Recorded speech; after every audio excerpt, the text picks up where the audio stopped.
ప్రార్థన చేసుకుందాం. పరిశుద్ధమైన మా ప్రభువా, ప్రేమ కలిగిన దేవుడా, మీ ఘనమైన మన వందనాలు స్తోత్రములు.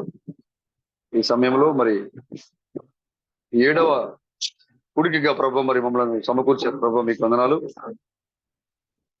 గత 3 దినాలుగా ఓ ప్రభు మరి మాకు అసలు సమయమే తెలియలేదు. మా యొక్క సహోదరులతో కలిసి 3 దినాలు మేము ముగించామంటే అసలు మాకు అది నమ్మశక్యంగా లేదు మా ప్రభు. కారణము దేవుని కుమారుల యొక్క ప్రేమ సహవాసము ఆ విధంగానే ఉంటుంది మా ప్రభు. ఇది ఒక ఛాయ మాత్రమే. ఒక నిజమైన కార్యాన్ని మేము అతి త్వరలో అనుభవించబోతున్నామని ప్రభు మీరు మాకు చూపించారు మా ప్రభు. ఇక్కడ మరి అనేక మందిని దూర ప్రాంతాల నుంచి తీసుకుని వచ్చి సమకూర్చి మీ యొక్క సన్నిధిలో ప్రతి ఒక్కరిని మీ ఆత్మతో నింపి నడిపించినది మీకు వందనాలు చెల్లిస్తున్నాం.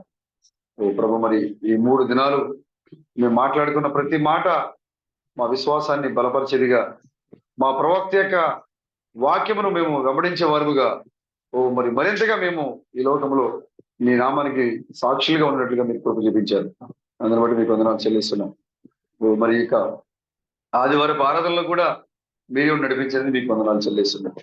ప్రభు మరి జరగబోయే కార్యక్రమంలో మీరే ఉండి నడిపించి మహిమ ఘనత ప్రభావం పొందుకున్నాను. విమోచకుడైన క్రీస్తు బ్రహ్మను మీ యొక్క నిత్య నామములో ఈ ప్రార్థన అడుగుచున్నాం మా ప్రభువా, ఆమేన్. దేవునికి స్తోత్రం కలుగును గాక. హల్లెలూయా, హల్లెలూయా. అందరూ సంతోషంగా ఉన్నారు బ్రదర్? ఆమేన్. ఇది 3వ రోజు వస్తుందా? 3వ రోజు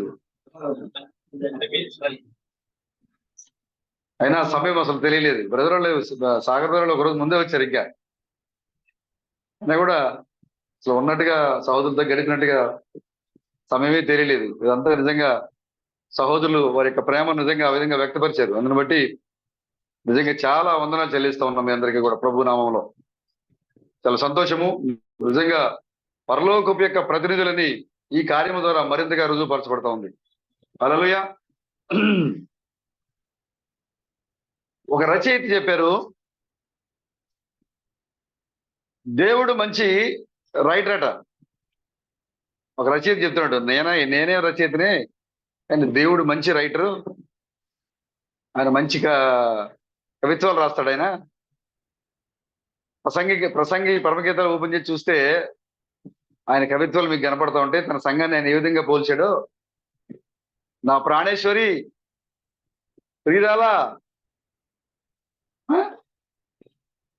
నీ కన్నులు ఎలా ఉన్నాయంట? గొవ్వ కన్నులు వలె ఉన్నాయి. జలధర వృక్షంలోని సంచరించే ప్రియుడిగా ఉన్నాడు. ఈ కవిత్వాన్ని ఎక్కడ కనపడుతుంటాయి మనకి? పరమగీతలో కనపడుతుంది. మంచి రైటర్ అయినా సంధ్యా రాగము చూపట్టుచు చంద్రబింబం అంత అందము కలిగి, సూర్యుని అంత స్వచ్ఛత కలిగి వచ్చున్న ఈమె ఎవరు?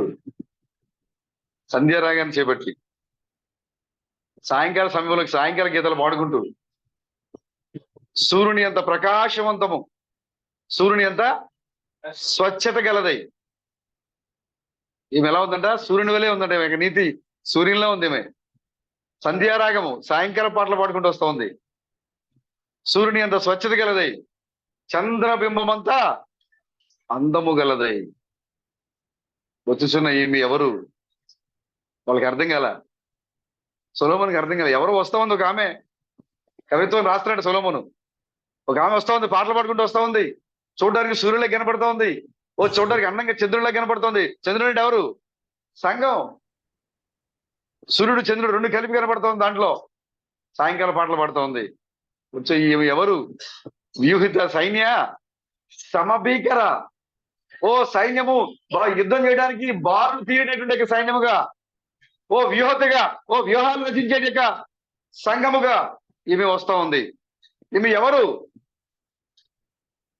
సైన్యముతో సమభీకరంగా యుద్ధం చేసినట్టు ఈమె ఎవరు? ఎవరే అంటే నీవే.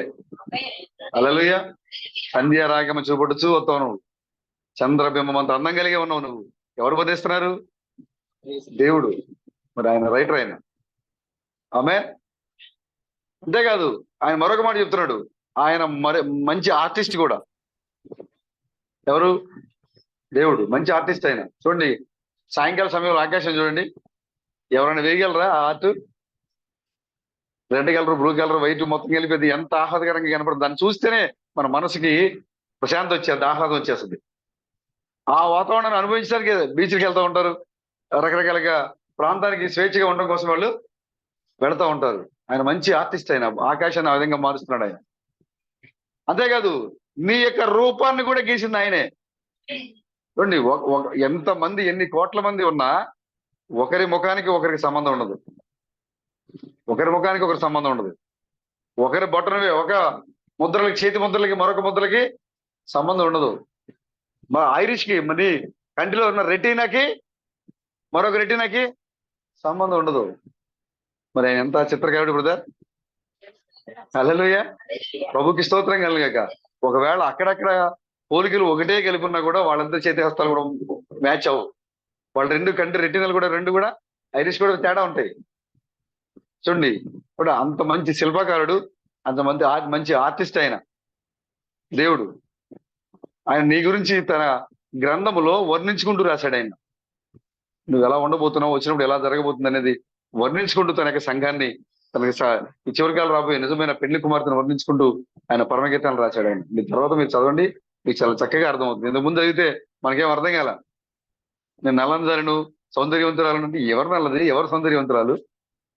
నీ కన్నులు గుహ కన్నులు, నీ నాలుగు జీవపు మధురములు, ఇవన్నీ కూడా అర్థం కాల. ఏంటి ఈ భాష ఏంటి? అప్పుడు తర్వాత ఈ వర్తమానం వచ్చిన తర్వాత, వర్తమానం లేకుండా బైబిల్ ఎవరికి అర్థం కాదండి. నాకు వర్తమానం అవసరం లేదని చెప్తారు ఎవరైతే చెప్తారో వాళ్ళ దగ్గర కేవలం ప్రశ్నలు మాత్రమే ఉంటాయి, ఆన్సర్స్ ఉండవు. క్వశ్చన్స్ మాత్రమే ఉంటాయి వాళ్ళ దగ్గర, ఆన్సర్లు మన దగ్గర ఉంటాయి. స్పోకెన్ వర్డ్ పట్టుకుంటారో వాళ్ళ దగ్గర జవాబులు ఉంటాయి. ఓన్లీ బైబిల్ పట్టుకున్న వాళ్ళ దగ్గర ఏముంటుంది? Question bank. ఇది ఆన్సర్ షీట్ మన దగ్గర ఉంది. హల్లెలూయా. కాబట్టి మనం వాళ్ళకి తెలియని విషయాలు మనం ఎలా చెప్పగలుగుతున్నాం అంటే మన దగ్గర ఆన్సర్ షీట్ ఉంది కదా. లేదా మనమేమి జ్ఞానవంతులం కాదు, మనకేమి వాళ్ళకంటే ఎక్కువ మనకి నాలెడ్జ్ ఏం లేదు మనకి. కానీ మన దగ్గర దేవుడు మనకి ఏమి ఇచ్చాడు? అక్కడ క్వశ్చన్ బ్యాంక్ ఉంది, మనకి తీసుకొచ్చి ఆన్సర్ షీట్ మనకి ఇచ్చాడు. ఇది చూసి మనం చెప్తున్నాం దానికి సమాధానం. ఎలా చెప్తాడు సాగర్ బ్రదర్? ఎలా తెలిసి ఈయనకి ఆ 7 రూముల్లో దేవుని పేరు ఉందని సాగర్ బ్రదర్కి ఏం తెలుసు? ఆయనకి తెలియదు. ఆన్సర్ షీట్ ఉంది ఆయన దగ్గర, చూసి చెప్తాడు ఆయన. కాపీ పేస్టే. అవునా? మన దగ్గర ఏ తెలివితేటలు లేవు మన దగ్గర. ఆల్రెడీ క్రీస్తు బ్రహ్మ యొక్క సందేశము, క్రీస్తు థామస్ యొక్క సందేశమే మనకి ఇచ్చిన జవాబు పత్రాలు. దాంట్లో ఉన్న అన్నిటికీ, బైబిల్లో ఉన్న ప్రతి దానికి ఈ వర్తమానంలో జవాబులు ఉన్నాయి. మన దగ్గర జవాబులు ఉన్నాయి కాబట్టి ఈ లోకానికి అర్థం కాని విషయాలు మనం చెప్తా ఉన్నాం. హల్లెలూయా. మంచిది. ఇది 7వ కూడిక చూసారా? ఇది మనకి ఎన్నో కూడిక? 7వ కూడిక. ఇది దేవుడు చాలా చక్కగా, మరి మీరు ఎలా అనుభవించారు నాకు తెలియదు కానీ నాకైతే చాలా సంతోషంగా ఉంది. హల్లెలూయా. నేను మామూలుగా వింటా ఉన్నా కొన్ని విషయాలు మాట్లాడేటప్పుడు. నేను కూడా ఇలా చెప్దాం, మీరు నా డైరీ తర్వాత మీరు చూడండి కావాలంటే, ఇక్కడే ఉంది. నేను చెప్దాం అనుకుని రాసుకొచ్చేది వేరే, ఇక్కడ నిలబడిన తర్వాత నేను మాట్లాడేది వేరే. నేను అన్ని కూడా ప్లాన్ చేసుకుని, మార్కులు వేసుకుని, ఇంటూ స్టార్ వేసుకుంటా ఇది చెప్పాలని. అసలు ఆ స్టార్ ఏమైపోతుందో తెలియట్లేదు. ఒకవేళ బాగా ఇంపార్టెంట్ అయితే పిరమిడ్ ఎత్తా, ఆ పిరమిడ్ కూడా కుదరదు, మాట్లాడతాం కుదరట్లేదు. స్టారు మాట్లాడలేదు, పిరమిడ్ మాట్లాడలేదు. మామూలు సాధారణ అయితే లైన్ కొడతా, లైన్ మాట్లాడట్లేదు. ఏది ఇక్కడికి వచ్చిన తర్వాత చాలా విషయాలు నేను కూడా నేర్చుకున్నా. ఇక్కడ ఆ యొక్క హేబేలు యొక్క రక్తము భూమిలో పడినప్పుడు అది మొరపెడతా ఉంది. అదే హేబేలు యొక్క రక్తం ఇప్పుడు నీ మీద పడింది, నీలో ఉండి మొరపెడతా ఉంది. అవునా బ్రదర్? గొప్ప రెవల్యూషన్ బ్రదర్. ప్రభుకి స్తోత్రం కలగాలి. హేబేలు యొక్క రక్తము భూమిలో పడింది, భూమిలో పడి ఏం చేస్తా ఉంది? అది దేవునికి మొరపెట్టింది. ప్రభువా అని మొరపెట్టింది. ఇప్పుడు మనం రాత్రి చెప్పుకున్నాం కదా, పౌలు గారు చెప్పారు, నీవు నీ అంతటా నువ్వు ప్రార్థన చేయట్లేదు, నీవు నీ అంతటా నువ్వు బైబిల్ చదవట్లేదు, నీలో ఏదో ఉండి నేను చేపిస్తా ఉంది. అవునా? అదే హేబేలు యొక్క రక్తం. అది వచ్చి నీ మీద కుమరించబడింది. వాడు కయ్యను అసూయతో తమ్ముడు చంపాడు, కానీ ఆ రక్తము భూమిలో ఉండి దేవునికి మొరపెడతా ఉంది. సాతాను అసూయతో క్రీస్తుని చంపాడు, కానీ ఆ రక్తము నీ మీద, నా మీద పడి మనలో ఉండి మొరపెడతా ఉంది దేవునికి. హల్లెలూయా. గొప్ప విషయాలు దగ్గర. ఇక గాడిద మీద మరియు గాడిద పిల్ల మీద స్వారీ చేసిన వాడు, ఆయనతో పాటుగా ఎవరైతే ఉన్నారో వారికే తెలుసు ఆయన గాడిదని దిగి గాడిద పిల్లని ఎక్కాడని. అవునా? యేసుక్రీస్తు చెప్తారు, ఆపండి గాడిద నాపండి. ఆపాడు ఆయన గాడిద. ఏంటి ప్రభు సౌకర్యంగా లేదా? సీటు బాగాలేదా? ఇంకా మెత్తగా ఏమంటారా అంటే ఏం చేశారు వాళ్ళందరూ దాని మీద? వస్త్రాలు వేశారు, తమ వస్త్రాలు దాని మీద వేశారు వాళ్ళు. దాని మీద కూర్చోడానికి సిట్టింగ్ బాగాలేదా? ఎందుకు దిగారు? లేదు లేదు, ఈ తీసుకెళ్లి గాడిద పిల్ల మీద వేసి దాని మీద కూర్చున్నాడు ఆయన. వారికి ఎవరికి అర్థం కాల. ఎవరు చూశారు అక్కడ దాన్ని అర్థం కాకపోయినా? ఎవరైతే ఆయనతో పాటుగా ముందు వెనక ఉండి హోసన్న దావీదు కుమారునికి జయమని ఎవరైతే కేకలు పెట్టారో వారు మాత్రమే చూశారు యేసుక్రీస్తు గాడిద మీద ప్రయాణం చేస్తూ మధ్యలో గాడిద దిగి గాడిద పిల్లనెక్కాడని. గాడిద మీద ప్రయాణం చేసిన వాడికి గాడిద పిల్ల మీద ప్రయాణం తెలియదు. గాడిద పిల్ల మీద ప్రయాణం చూసిన వారికి గాడిద మీద ప్రయాణం చేసినట్టు తెలియదు. వాళ్ళు ఇక్కడే ఆగిపోయారు, వాళ్ళు అక్కడే ఆగిపోయారు. కానీ మనము ఆ స్వారీ ఈ స్వారీ రెండు చూసాం. మనం అమెరికా పరిచర్య, ఇండియా పరిచర్య, రెండు పరిచర్యలు మనం చూసాం. హల్లెలూయా. కాబట్టి నీ యొక్క రాజు సాత్వికుడి, రక్షణ గలవాడి, దీనుడి గాడిద పిల్లనెక్కి నీ యొద్దకు వచ్చున్నాడు. సియోన్ కుమార్తె చెప్పుడే, నీ రాజు నీ దగ్గరికి వచ్చున్నాడు. హల్లెలూయా. ఆయన ఆ గాడిద పిల్లని దిగిన వెంటనే ఎక్కడికి వెళ్ళాడైనా? దేవాలయం. మీరు చదవండి తర్వాత మత్తయి సువార్త 21వ అధ్యాయం, లూకా సువార్త చాలా చక్కగా వివరంగా రాయబడింది. 4 సువార్తల్లో ఉంది ఈ యొక్క సారీ. ఆయన గాడిద పిల్లని దిగిన వెంటనే ఆయన మందిరం లోపలికి వెళ్ళాడు. ఆయన మందిరం లోపలికి వెళ్ళి మందిరాన్ని అంతా శుభ్రం చేశాడు ఆయన. కాబట్టి ఇప్పుడు క్రీస్తు తామస యొక్క వర్తమానము ఈ యొక్క అత్యున్నతమైన సంఘాలన్నింటినీ కూడా కడిగి పడేస్తుంది, శుభ్రం చేస్తా ఉంది. ఆయన ఏమాత్రం కూడా కనికరం లేకుండా కొరడా తీసుకుని మొత్తం శుభ్రం చేస్తున్నాడు ఆయన. హల్లెలూయా. గొప్ప సమయంలో దేవుడు మనం తీసుకొచ్చాడు ఆయన. ప్రభు నామానికి స్తోత్రములు కలుగును గాక. హల్లెలూయా. సరే, పరిశుద్ధ గ్రంథం నుంచి ఒక మాట చూద్దాం.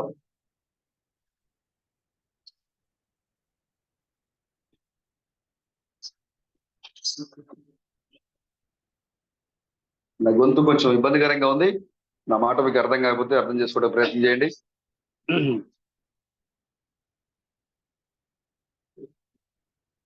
2వ దినవృత్తాంతములు 385వ పేజీ నంబరు. 2వ దినవృత్తాంతములు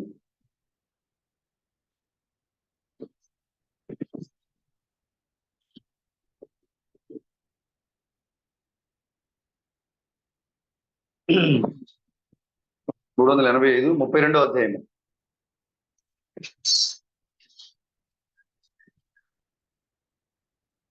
1 నుండి 8 వచ్చిన వరకు నేను చదువుతాను. చదివే లేఖన భాగాన్ని మీరు జాగ్రత్తగా పట్టుకోండి. వాక్యము చదివినా వినినా ధన్యులే, చదివినా వినినా ధన్యతే. హల్లెలూయా. Page number 385 brother, 385. అందరు తీశారా? రాజు ఇట్టి నమ్మకమైన చర్య చూపిన తరువాత అష్షూరు రాజైన సన్హెరీబు వచ్చి యూదా దేశంలో చొరబడి ప్రాకారముల ఎదుట దిగి వాటిని లోపరుచుకుని చూచెను. సన్హెరీబు దండెత్తి వచ్చి యెరూషలేము మీద యుద్ధము చేయ ఉద్దేశించి ఉన్నాడని హిజ్కియా చూచి పట్టణంలో బయటనున్న ఓట నీళ్లను అడ్డవలనని తలచి తన అధిపతులతోనూ పరాక్రమశాలులతోనూ యోచన చేయగా వారు అతనికి సహాయం చేసిరి. బహుజనులు పోగై అష్షూరు రాజులు రానేలా విస్తారమైన జలములు వారికి దొరకనేలా అనుకుని ఓటలన్నిటినీ దేశ మధ్యము గుండా పారుచున్న కాలువలను అడ్డిరి.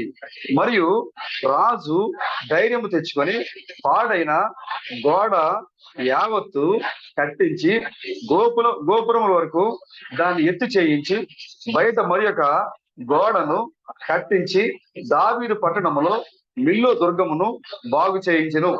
మరియు ఈటెలను డాళ్లను విస్తారముగా చేయించెను. జనుల మీద సైన్యాధిపతులను నియమించి పట్టణపు గుమ్మములకు పోవు రాజవీధులలోనికి వారిని తన యొద్దకు రప్పించి వారిని ఈలాగు హెచ్చరిక చేశాను. అందరికి జాగ్రత్త చదవండి. ఇప్పుడు మీరు దిగులు పడకుడి, ధైర్యము విడవకుడి. అష్షూరు రాజుకైనను అతనితో కూడా ఉన్న సైన్యమునకు అంతటికైనను మీరు భయపడవద్దు, విస్మయం పొందవద్దు. అతనికి కలిగి ఉన్న సహాయము కంటే ఎక్కువ సహాయము మనకు కలదు. మాంస సంబంధమైన బాహువే అతనికి అండ, మనకు సహాయము చేయుటకు, మన యుద్ధములను జరిగించుటకును మన దేవుడైన యెహోవా మనకు తోడుగా ఉన్నాడని చెప్పగా, జనులు యూదా రాజైన హిజ్కియా చెప్పిన మాటల యందు నమ్మిక ఉంచిరి. ఆమేన్. ప్రార్థన చేసుకుందాం. పరిశుద్ధమైన మా ప్రభువా, జీవమైన దేవుడా, స్తోత్రములు. మీ యొక్క పరిశుద్ధ గ్రంథంలోని కొన్ని లేఖన భాగములను మేము ఎత్తిపట్టి ఉన్నాం మా ప్రభువా. గ్రంథకర్తమైన దేవుడా, గ్రంథములకు అనువాదకుడా, మీరే రంగం మీద కదలాలండి. మా హృదయాలకు సున్నతి చేయండి. మాకు కావలసిన ఆత్మీయ ఆహారం మాకు ఇవ్వండి. ఈ గడియలో ఎలాంటి ఆహారాన్ని తీసుకుంటే మేము బలంగా ఉండగలుగుతామో ఆ యొక్క ఆహారాన్ని మాకు దయచేయండి ప్రభావ. మీకు వందనాలు. మీరే నడిపించి మహిమ ఘనత ప్రభావాలు పొందుకోమని ప్రభువును విమోచకుడైన క్రీస్తు ప్రేమ యొక్క నామములో ఈ ప్రార్థన అడుగుతున్నాం ప్రభువా. ఆమేన్. Thank you brother. God bless you. కూర్చుందాం.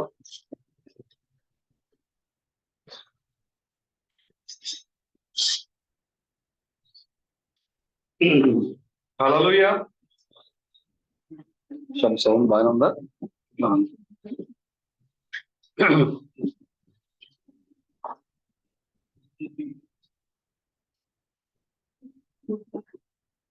చదవబడిన లేఖ భాగం నుండి, లోకము కలిగి ఉన్న సహాయం కంటే నీకు కలిగి ఉన్న సహాయం ఎక్కువ.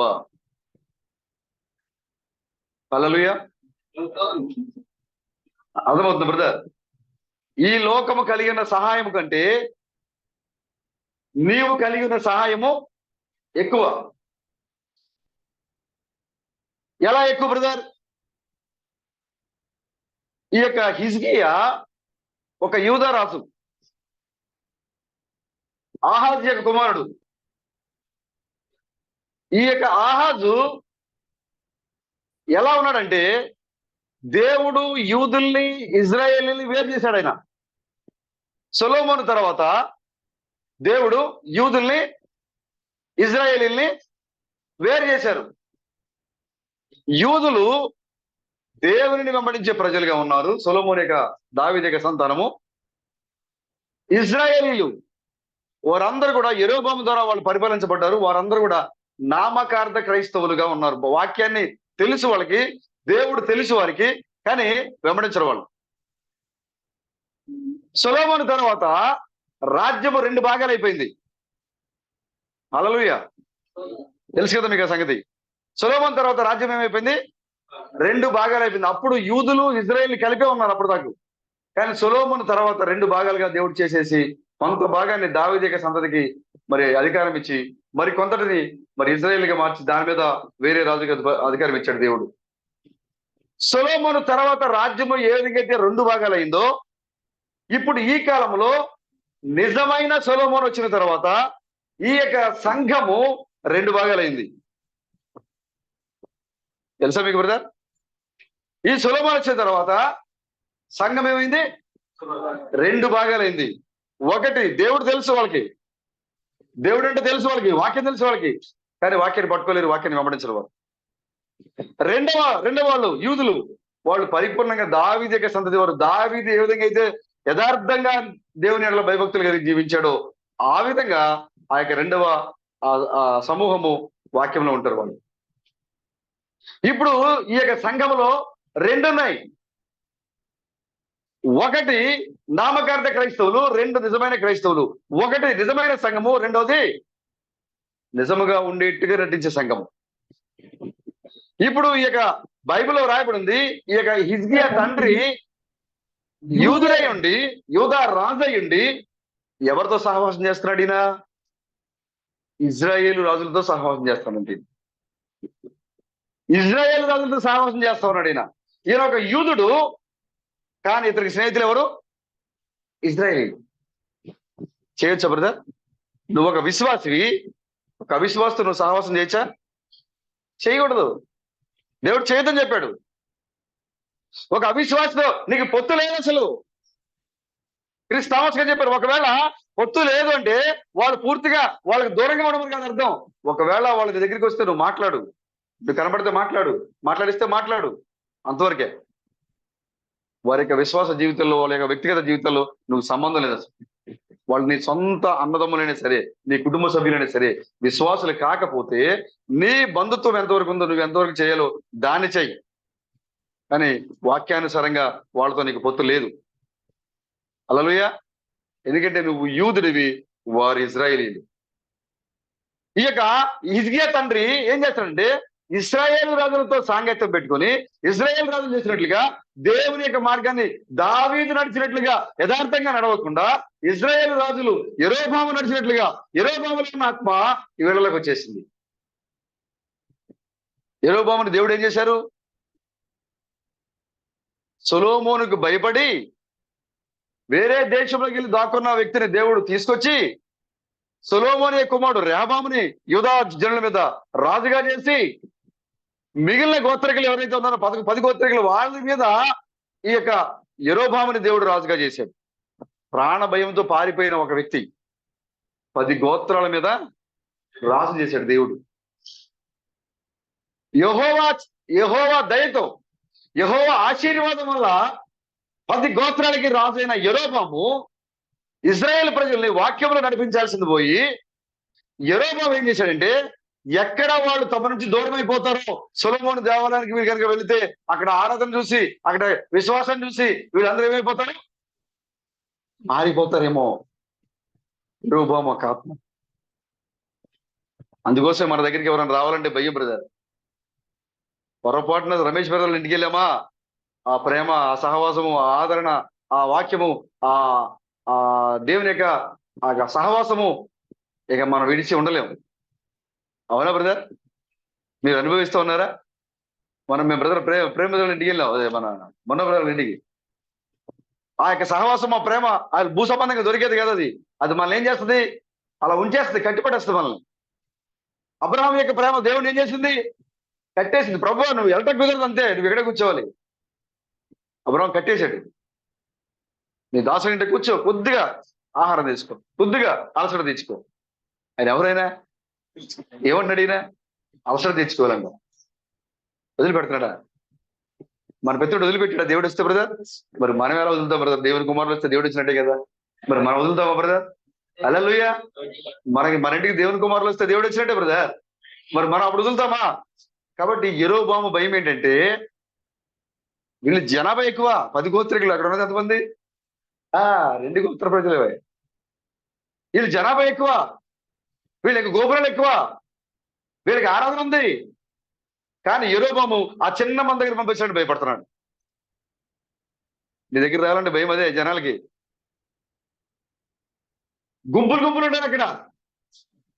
భీంపూర్లో దేవాధిపతి దగ్గర రావాలంటే భయమే. కారణం ఏంటి? ఆయన దగ్గర ఎవరున్నారు? దేవుని వాక్యం ఉంది. అక్కడ యూదుల దగ్గర ఏముంది? సొలొమోను మందిరం ఉంది. యెరోబాము అనుకుంటున్నాడు ఒకవేళ వీళ్ళని ఏడాదికి ఒక్కసారి కనుక సొలొమోను దేవాలయానికి పంపిస్తే, ఆ మందిరం లోపలికి పంపిస్తే వీళ్ళు అక్కడికి వెళ్ళి ఆ యూదులు చేసే ఆరాధన చూసి మరలా పాతయాన్ని గుర్తొచ్చేస్తే వీళ్ళకి, ఆహా మేము మా సొలొమోను రాజుగా ఉన్నప్పుడు ఈ దేవాలయం మా సొంతది కదా, ఈ దేవాలయంలో మేము ఆరాధన చేసాం కదా, ఇది మాదే కదా, ఈ సోదరుడు మా సోదరుడే కదా, ఇదంతా మేము కలిసే ఉన్నాం కదా, అప్పుడు ఏమి వేరు ఎడబాటు లేదు కదా, మేము కలిసే ఉన్నాం కదా అని వాళ్ళకి ఒకరికొకరు ప్రేమ తెలిసిపోయి కలిసిపోతారేమో. ఇప్పుడు ఇక్కడ నా సంఘం ఖాళీ అయిపోతేమో. యెరోబాము యొక్క భయం. వాళ్ళు కలిసిపోతే ఇప్పుడు ఇక్కడ ఏమైపోద్ది? ఖాళీ అయిపోద్ది. చూడండి ఎలాంటి ఆత్మ చూడండి. యాక్చువల్ గా యెరోబాము ఏం చేయాలి? ఓ సహోదరులారా, అక్కడ ఉన్నది మన దేవుడే, ఇక్కడ ఉన్నది మన దేవుడే, ఇదిగో మనమందరం కూడా కలిసే ఉండాలి. ఇదిగో మీరు సొలొమోను మాట ప్రకారంగా, మన పితరుడైన సొలొమోను ప్రార్థన చేసిన ప్రకారంగా మీరు ప్రతి ఏటా అక్కడికి వెళ్ళి ఏం చేయాలి? సహవాసం పంచుకోండి. మనకి ఇక్కడ సరిహద్దులు లేవు, మీరు పంచుకోండి అని చెప్పాలి. కానీ యెరోబాము ఏం చెప్తున్నాడు? మీరు అసలు వెళ్ళడానికి కుదరదు, మీరు ఇక్కడే చేయండి అని ప్రత్యామ్నాయంగా అక్కడక్కడ దేవ ఆ స్తంభాలు కట్టించాడు, ధూపవేదికలు కట్టించాడు, బలిపీఠాలు కట్టించాడు. మీరు ఇక్కడ చేసాడు, మీరు అక్కడ దాకా ఏం వెళ్తారు? అక్కడ ఉన్న దేవుడే ఇక్కడ ఉన్నాడు, ఇక్కడే ఉన్నాడు ఆయన. ఎంత భయంకరంగా చూశారు బ్రదర్. ప్రవక్త ఒక మార్గం వేసిన తర్వాత ఇక మనం దాన్ని మళ్ళా అనువాదం చేయడానికి దానికి లేదు. ఇక యెరోబాము అంటున్నాడు ఇక్కడే చేయండి మీరు ఆరాధన. వాళ్ళందరూ కూడా రాజు యొక్క మాట ప్రకారంగా ఏం చేశారు? వాళ్ళు ఇంకా సొలొమోను దేవాలయానికి వెళ్ళడం మానేసి ఇక్కడే వాళ్ళు అధికంగా విగ్రహార్థంలోకి జారిపోయారు. వాళ్ళందరూ కూడా దేవుని యొక్క ప్రజల్ని వాక్యములో నడిపించాల్సిన రాజు, యెహోవా చేత రాజుగా అభిషేకించబడిన వ్యక్తి, ప్రజల్ని దేవుని యొక్క భయభక్తుల్లో వాక్యములో నడిపించాల్సిన రాజు ఏం చేశాడు? విగ్రహారాధనలోకి నడిపించాడు, ఆచారంలోకి నడిపించాడు, వాక్యానికి దూరం చేశాడు, దేవునికి దూరం చేశాడు, దేవుని యొక్క విధానానికి ఆయన మరి తప్పుదోవ పట్టించాడు. ఆయన మరి దేవుడు ఊరుకుంటాడా? దేవుడు చెప్పాడు, నీ యొక్క సంతతిలో ఎవ్వరు కూడా ఇక సింహాసనం కూర్చోడు, ఎవరు కూడా కూర్చోరు. ఇక నేను కావాలని చెప్పి ఐగుప్తు పారిపోయి నేను తీసుకొచ్చి నేను ఇక్కడ రాజుగా కూర్చోబెడితే నీవు నా ప్రజల్ని విగ్రహాదుల వైపు మళ్ళించేటువంటి ఎరా బాబు, ఇక నీకు లెక్క తేలిపోయింది. ఇక నేటి సంఘంలో ఆత్మ పనిచేయట్లేదు సోదరుడా? పనిచేస్తుందా లేదా? ఖచ్చితంగా పనిచేస్తుంది. నువ్వు ఆ సంఘానికి వెళ్ళొద్దు, ఆ సోదరుతో మాట్లాడద్దు, నువ్వు వారిని పిలవద్దు, నువ్వు వాళ్ళ ఇంటికి వెళ్ళొద్దు, వాళ్ళ ఇంటికి రావద్దు. ఏం బ్రదర్, నువ్వు ఒకే మెసేజ్ పట్టుకున్నావు కదా, ఏంటి నీకు భయము? నువ్వు అదే దేవుడిని కలిగి ఉంటే నీకేంటి భయము? మన మన మన సంఘంలో అలాంటి నిబంధనలు, నిబంధనలు ఏమి లేవు అక్కడ. కారణం ఏంటంటే మనం వెళ్తే అక్కడ మంట మంటుంది, మనల్ని ఎవరు మండించలే, మనమే ఆల్రెడీ మండిపోతాం. ఇక్కడ మన దగ్గరికి వస్తే మంట అంటుకోవటమే, అంటించుకోవటం కాదు. హల్లెలూయా. మనం మండుతుండాలంటే ఎప్పుడు మనం క్రిస్పనంగా చెప్తాను, నువ్వు ఎప్పుడు మండుతూ ఉండాలి. మంటను చూసి ఉద్యోగం తెచ్చుకోకూడదు. నువ్వు మంట బొమ్మను పెట్టుకొని చలిగాగలేవు కదా. నువ్వు చలి పెట్టేటప్పుడు బొమ్మ మంట పెట్టుకుని అక్కడ నువ్వు చలిగాగుతావా? బొమ్మ మంట పెడితే నీకేం చలి, నీకు అక్కడ ఏం జరుగుద్ది? నువ్వు నిజంగా మండివాడి ఉండాలి నువ్వు. హల్లెలూయా. ఇప్పుడు ఆ యొక్క యెరోబాము యొక్క సంతతిలో ఉన్నవారే ఇశ్రాయేలీయులు. ఈ యొక్క రెహబాము నుంచి ఆ తర్వాత వాళ్ళ కుమారులు వీళ్ళందరూ కూడా యూదా రాజులు, వాళ్ళు ఇశ్రాయేల్ రాజులు. వీళ్ళు పూర్తిగా పరిపూర్ణంగా వాక్యంలో ఉంటే దావీదు సంతతి, యెరోబాము ద్వారా వచ్చే యొక్క సంతతి ఎవరైతే ఉన్నారో వాళ్ళందరూ కూడా వాక్యాన్ని తప్పుగా బోధించేవాళ్ళు. వాళ్ళందరూ కూడా ఇప్పుడు ఈ హిజ్కియా తండ్రి వారితో సహవాసం చేస్తున్నాడు వెళ్ళి. అంతేకాదు ఈ ఇశ్రాయేలు రాజులు ఏ దేవత స్తంభాలకి, ఏ బయలు దేవతలు వాళ్ళు ఆరాధించారో ఆ బయలు దేవతల్ని ఇతరు కూడా ఆరాధన చేస్తున్నాడు. సహవాసమే కాదు, ఏమంటున్నాడు? సహవాసమే కాదు, వాళ్ళ దేవతల స్తంభాలకి ఆరాధన చేస్తున్నాడు. వాళ్ళ బలిపీఠాలను తీసుకొచ్చి ఎక్కడికి కట్టించి ఇక్కడ ఆరాధన చేస్తున్నాడు. బైబిల్లో రాయబడి ఉంది, మరి చెడుతనము ఆహాజ్యాకి వచ్చేసింది, చెడుతనం వచ్చేసింది. కానీ హిజ్కియా తండ్రికి భయంకరమైన బైబిల్ రాయబడింది అక్కడ. అంతకు మునుపు కానీ ఆ తర్వాత కానీ అలాంటి యొక్క ఒక వాక్యాన్ని ఎరిగిన వ్యక్తి ఉండి ఒక ఆరాధన చేసిన వ్యక్తి ఎవరు కూడా లేడు హిజ్కియా తండ్రి లాంటి వాడు. అంతకు ముందు కూడా లేడు, తర్వాత కూడా లేడట. అంత ఘోరంగా విగ్రహారాధనలోకి వెళ్ళిపోయాడు ఆయన, ఒక యూదురయ్యుండి. యెహోషాపాతు ఏమన్నాడు? ఆహాబు దగ్గరికి వెళ్ళి ఆహాబు అడిగాడు యెహోషాపాతుని, అయ్యా నా మీదకి ఆ ఫిలిష్తీయులు దండెత్తొచ్చారు, సిరియలు దండెత్తొచ్చారు, నాకు నువ్వు ఏమైనా యుద్ధంలో సహాయం చేయగలుగుతావా? సరిపడా సైన్యం నా దగ్గర లేదు, సరిపడా ఆయుధాలు నా దగ్గర లేవు, నువ్వు నాకు ఏమైనా సహాయం చేస్తావా? యెహోషాపాతు అంటున్నాడు, బలేవాడులే, నీ సైన్యము నా సైన్యము కదా, నా దేశం నీ దేశం కదా. ఆహాబు యొక్క కుమార్తెని, యెజబెల్ యొక్క కుమార్తెని యెహోషాపాతు తన కుమార్తె చేసుకున్నాడు. అతల్యా యెజబెల్ కుమార్తె. ఆమె ఎవరు చేసుకున్నాడు? ఆయన చేసుకోవచ్చా? ఈ పూర్తిగా యెజబెల్ కూతురు. అందుకోసమే ప్రకటనలో రాయబడింది, దాని కుమార్తెను నేను ఏం చేస్తాను? మంచం పట్టిస్తాను నేను. ఆహాబు ఒక పడిపోయిన వ్యక్తి, భార్య మాటలకు చెప్పిన భార్య కృష్ణంగా చెప్తున్నారు, యెజబెల్ వాయిస్ ఆహాబు నుంచి వస్తుందంట. ఆహాబు మాట్లాడలే, ఆహాబు మాట్లాడేది ఏం లేదు, ఆహాబు నిర్ణయాలు లేవు. అక్కడ అంతఃపురంలో కూర్చొని యెజబెల్ మాట్లాడి చెప్పుద్ది లోపల, ఇలా మాట్లాడు, ఇలా చెప్పు స్క్రిప్ట్ రాసిస్తుందా. ఆయన వచ్చి ఏం చేస్తాడు అక్కడ? యెజబెల్ వాయిస్ ఆహాబు ద్వారా బయటకు వస్తుంది. ఇప్పుడు యెజబెల్ వాయిస్ సంఘాల నుంచి బయటకు వస్తుంది, యెజబెల్ వాయిస్ కోప నుంచి బయటకు వస్తా ఉంది, యెజబెల్ వాయిస్ సంఘశాఖల నుంచి బయటకు వస్తుంది. చెప్పేది వాళ్ళు కాదు, స్క్రిప్ట్ చదువుతారు వాళ్ళు. ఒకవేళ ఎవరన్నా నువ్వు పెద్దగోస్ వాళ్ళని, బ్యాప్టిస్ట్ వాళ్ళని, సిఎస్ఐ వాళ్ళని, ఆర్సీఎం వాళ్ళు ఎవరు నువ్వు మా ఇంటికి ఆహ్వానించావనుకో, బ్రదర్ ఈరోజు మా ఇంట్లో ఒక చిన్న మా అబ్బాయి పుట్టినరోజు ఉంది, వచ్చి మీరు దీనికి చెప్పండి, ఈ రిఫరెన్స్ ని బట్టి మాకు వాక్యం చెప్పండి బ్రదర్, మీరు ఇచ్చారనుకోండి, మాకు వద్దండి, మా దగ్గర ఆల్రెడీ ఉంది, స్క్రిప్ట్ ఉంది. దాన్ని ఏమంటారు? దాని పేరేంటి? సంఘ ఆరాధన పట్టిక. అది ఎక్కడి నుంచి వచ్చింది? మీరు మీరు మీరు చూడండి, సిఎస్ఐలు కానీ, ఆర్సీఎంలు కానీ, పెంతెకోస్తు సంస్థలు కానీ వచ్చినప్పుడు వాళ్ళ దగ్గర చిన్న బైబిల్తో పాటుగా, పాటల పుస్తకంతో పాటుగా చిన్న పుస్తకం ఖచ్చితంగా ఉంటుంది పాస్టర్ దగ్గర. దాంట్లో ఏ రోజున ఏ రిఫరెన్స్ చదవాలి అదే చదవాలి. ఇవాళ మీ ఇంట్లో మీకు నచ్చిన మెసేజ్ చెప్పాను అనుకోండి, చెప్పకూడదు బ్రదర్. మా దగ్గర ఆల్రెడీ ఇది కూర్చున్న ఏం చెప్పాలో మా దగ్గర రాసింది బ్రదర్. ఏం చూపిస్తాడు ఆయన? పుస్తకంలో చూపిస్తాడు ఆయన. క్యాలెండర్, సంవత్సరానికి నిలబడి క్యాలెండర్ వస్తుంది ప్రతి సంవత్సరానికి జనవరిలో వచ్చేతలకి. అంటే ఏం జరుగుతుంది అక్కడ? యెజబెల్ వాయిస్ అక్కడ ఓ పాస్టర్ ద్వారా బయటకు వస్తుంది. అక్కడ యెజబెల్ అంటే లోపల బయటకు వస్తూ ఉంది. ఇక్కడ నిలబడడానికి ఆహాబే నిలబడుతున్నాడు అక్కడ, కానీ మాట్లాడేది ఎవరు? Jezebel voice. అది ఈ యొక్క ఆహాబు యుద్ధానికి వచ్చినప్పుడు, తన దేశమందికి రక్షణకి వచ్చినప్పుడు పక్క దేశ రాజు అంటే యెహోషాపాతుని పిలిచాడు. అయ్యా ఏమైనా సహాయం చేయగలుగుతావా? ఓ తప్పకుండా సోదరుడా, నీ దేశము నా దేశము, నా రాజ్యం నీ రాజ్యము, నీ సైన్యం నా సైన్యము. ఎలాగండి? నీకు ఆయనకి పొత్తి ఎలాగే? ఎలా కుదురుతుంది? దేవుని యొక్క వాక్యానికి వ్యతిరేకంగా వెళ్ళాడు యెహోషాపాతు. వాక్యానికి వ్యతిరేకంగా వెళ్ళడమే కాదు, యెజబెల్ కుమార్తెను తను తెచ్చి దాని ఇంట్లో పెడుతున్నాడు యెహోషాపాతు. ఒక యూదా రాజు అయింది. చివరికి ఆయన దేవుని భయం ఉంది, ఆహాబు కూడా దేవుని భయం ఉంది. బిలాముకి లేదా దేవుని భయము? ఉందా లేదా బిలాముకి? బిలాము ఎవరు? మోషే కాలంలో దేవుని యొక్క ప్రవక్త. మోషే 7 బలిపీఠాలు కట్టి దేవుని ఆరాధన చేస్తా ఉంటే, బిలాము కూడా 7 బలిపీఠాలు కట్టి దేవుని ఆరాధన చేసేవాడు. మోషేకి ఎలాగే దేవుని దగ్గర సమాధానం వచ్చేదో, బిలాము కూడా అలాగే సమాధానం వచ్చేది. వాళ్ళ దగ్గర ఉన్న వ్యత్యాసము ఒకే ఒక వ్యత్యాసము. అదేంటి అంటే, మోషే దగ్గర యెహోవా ఇలాగ సెలవిచ్చినాడు అన్నది. బిలాము దగ్గర అది లేదు. కానీ అన్ని రకాల ఉద్యమం ఉంది బిలాము దగ్గర, కానీ ఆయన దగ్గర అదొక్కటే లేదు. ఇక్కడ చూడండి, ఆహాబు దగ్గర అన్ని రకాల ఉద్యోగాలు ఉన్నాయి. ఓ ప్రవక్తలు ఉన్నారు, ఆరాధన ఉంది, సంఘం ఉంది, అన్ని రకాల ఇన్స్ట్రుమెంట్స్ ఉన్నాయి, ఆరాధన మంచి ఉద్యోగంగా జరుగుతుంది. వాళ్ళ కోసం ఒక బైబిల్ కాలేజీ కట్టించాడైనా, ట్రైనింగ్లు ఇస్తా ఉన్నాడు వాళ్ళందరూ కూడా. సంవత్సరానికి కొంతమందిని ప్రవక్తలు తయారు చేస్తున్నాడు ఆయన ప్రవక్త పాఠశాలలో. అవిశ్వాసం కాదే, విశ్వాసే. కానీ ఏ విశ్వాసి? సర్ప సంతానాన్ని లోపల పెట్టుకున్న విశ్వాసి, పూర్తిగా ఘట సర్పం తెచ్చి లోపల పెట్టుకున్న విశ్వాసి.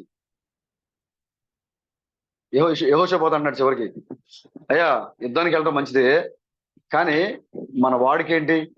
యుద్ధానికి వెళ్ళేటప్పుడు యెహోవా యొద్ద విచారణ చేయాలి కదా, దేవుడిని అడగాలి కదా. మనం యుద్ధానికి వెళ్ళాలంటే మనం యుద్ధం జయిస్తామా లేదా, మరి దేవుడు మనకు చెప్తాడు కదా. కాబట్టి మనం ప్రవక్తను అడుగుదాం. మన దగ్గర 450 మంది ప్రవక్తలు ఉన్నారు, నువ్వు ఎవరు పిలుతాడుతో అడుగు. అవునా? 450 మంది ప్రవక్తలు ఉన్నారా? ఎంతమంది పాస్టర్లు ఉన్నారు మీ దగ్గర?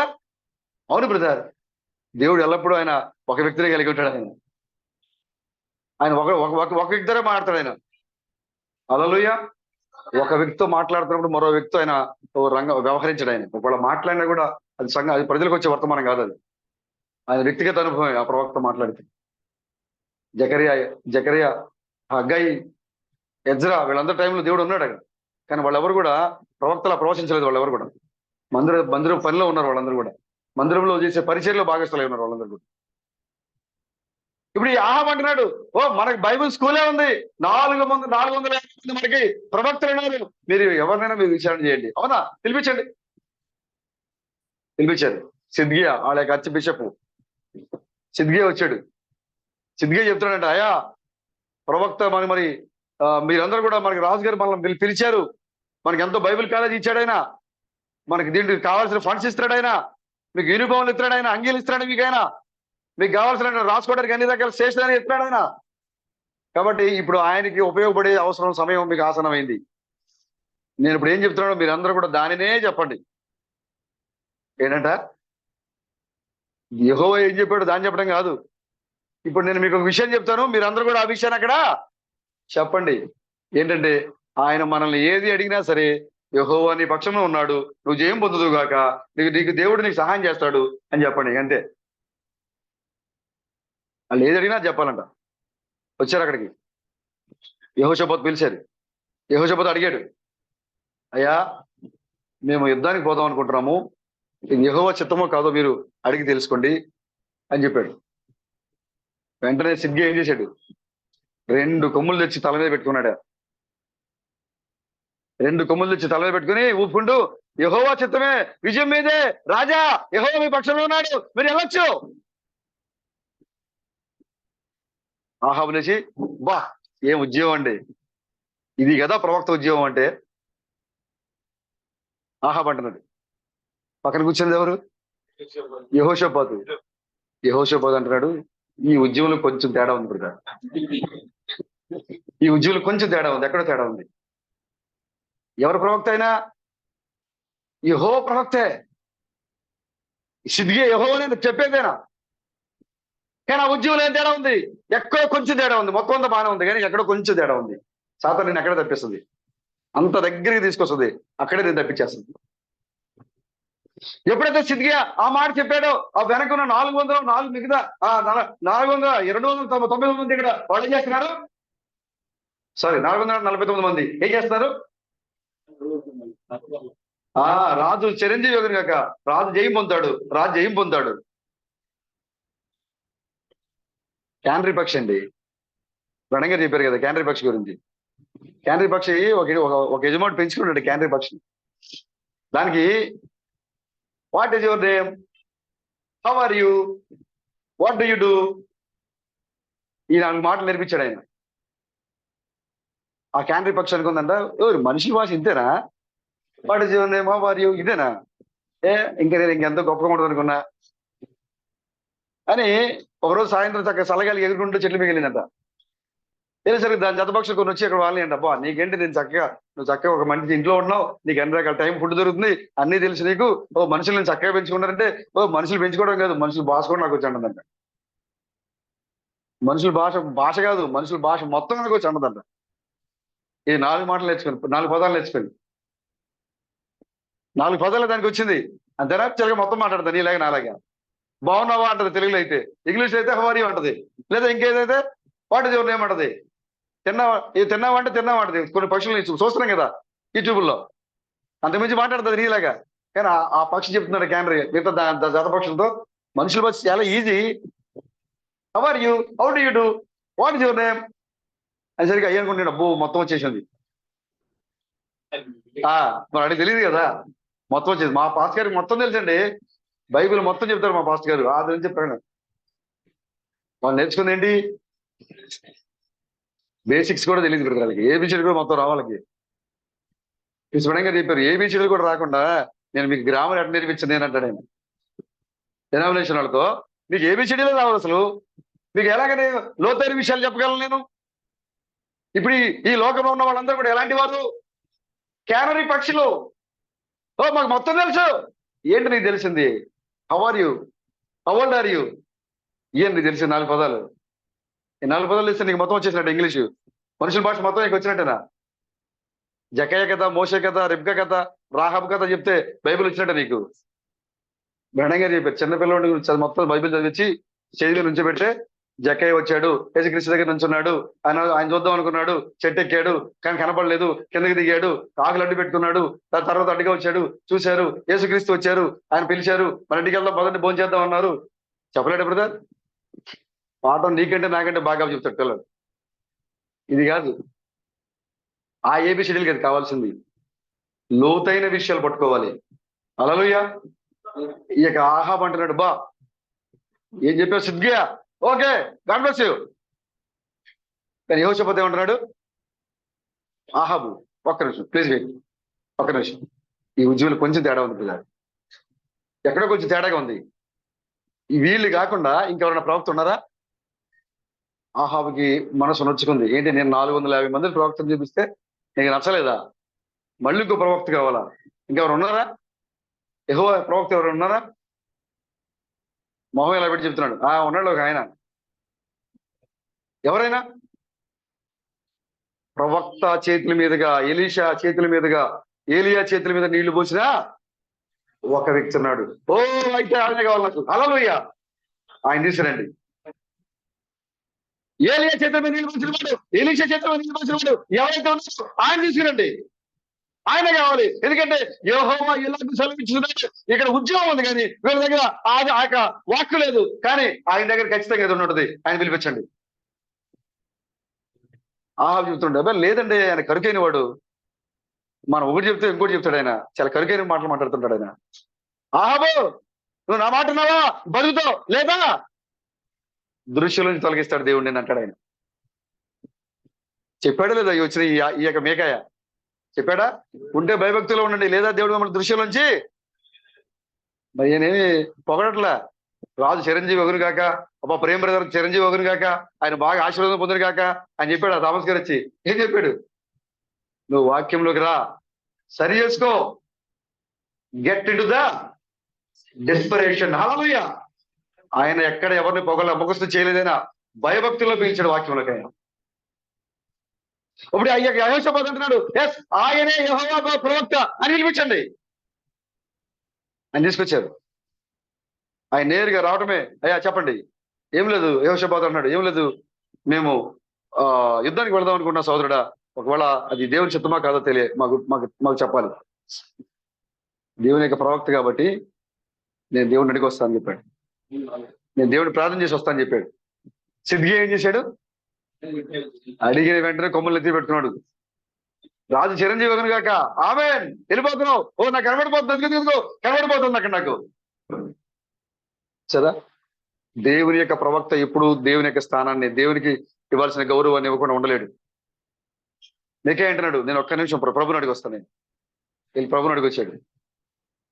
తెలివిగా సమాధానం చెప్పాడు. ఆహాబు నువ్వు చచ్చిపోతున్నావా అని చెప్పలా. ఎందుకంటే అప్పటికే ఆహాబు ఏంటంటే కోపంగా ఉన్నాడు. ఎదురుగా వచ్చి, ఆహాబు గారు మీరు చచ్చిపోతున్నారండి ప్రభు చెప్పారని చెప్పలా. ఓ మీరు వెళ్తారు సార్, జయం పొందుతారు. కానీ ఇజ్రాయేల్ కాపరి కనపట్లేదు నాకు. చూసారా? ఇజ్రాయేల్కి నాకు కాపరి కనపట్లేదు. అది చెప్పాల్సిన తెలివైన లక్షణం. చచ్చిపోతావు నువ్వు అన్నాడు అనుకోండి, అప్పుడే ఏం చేస్తాడు ఆయన?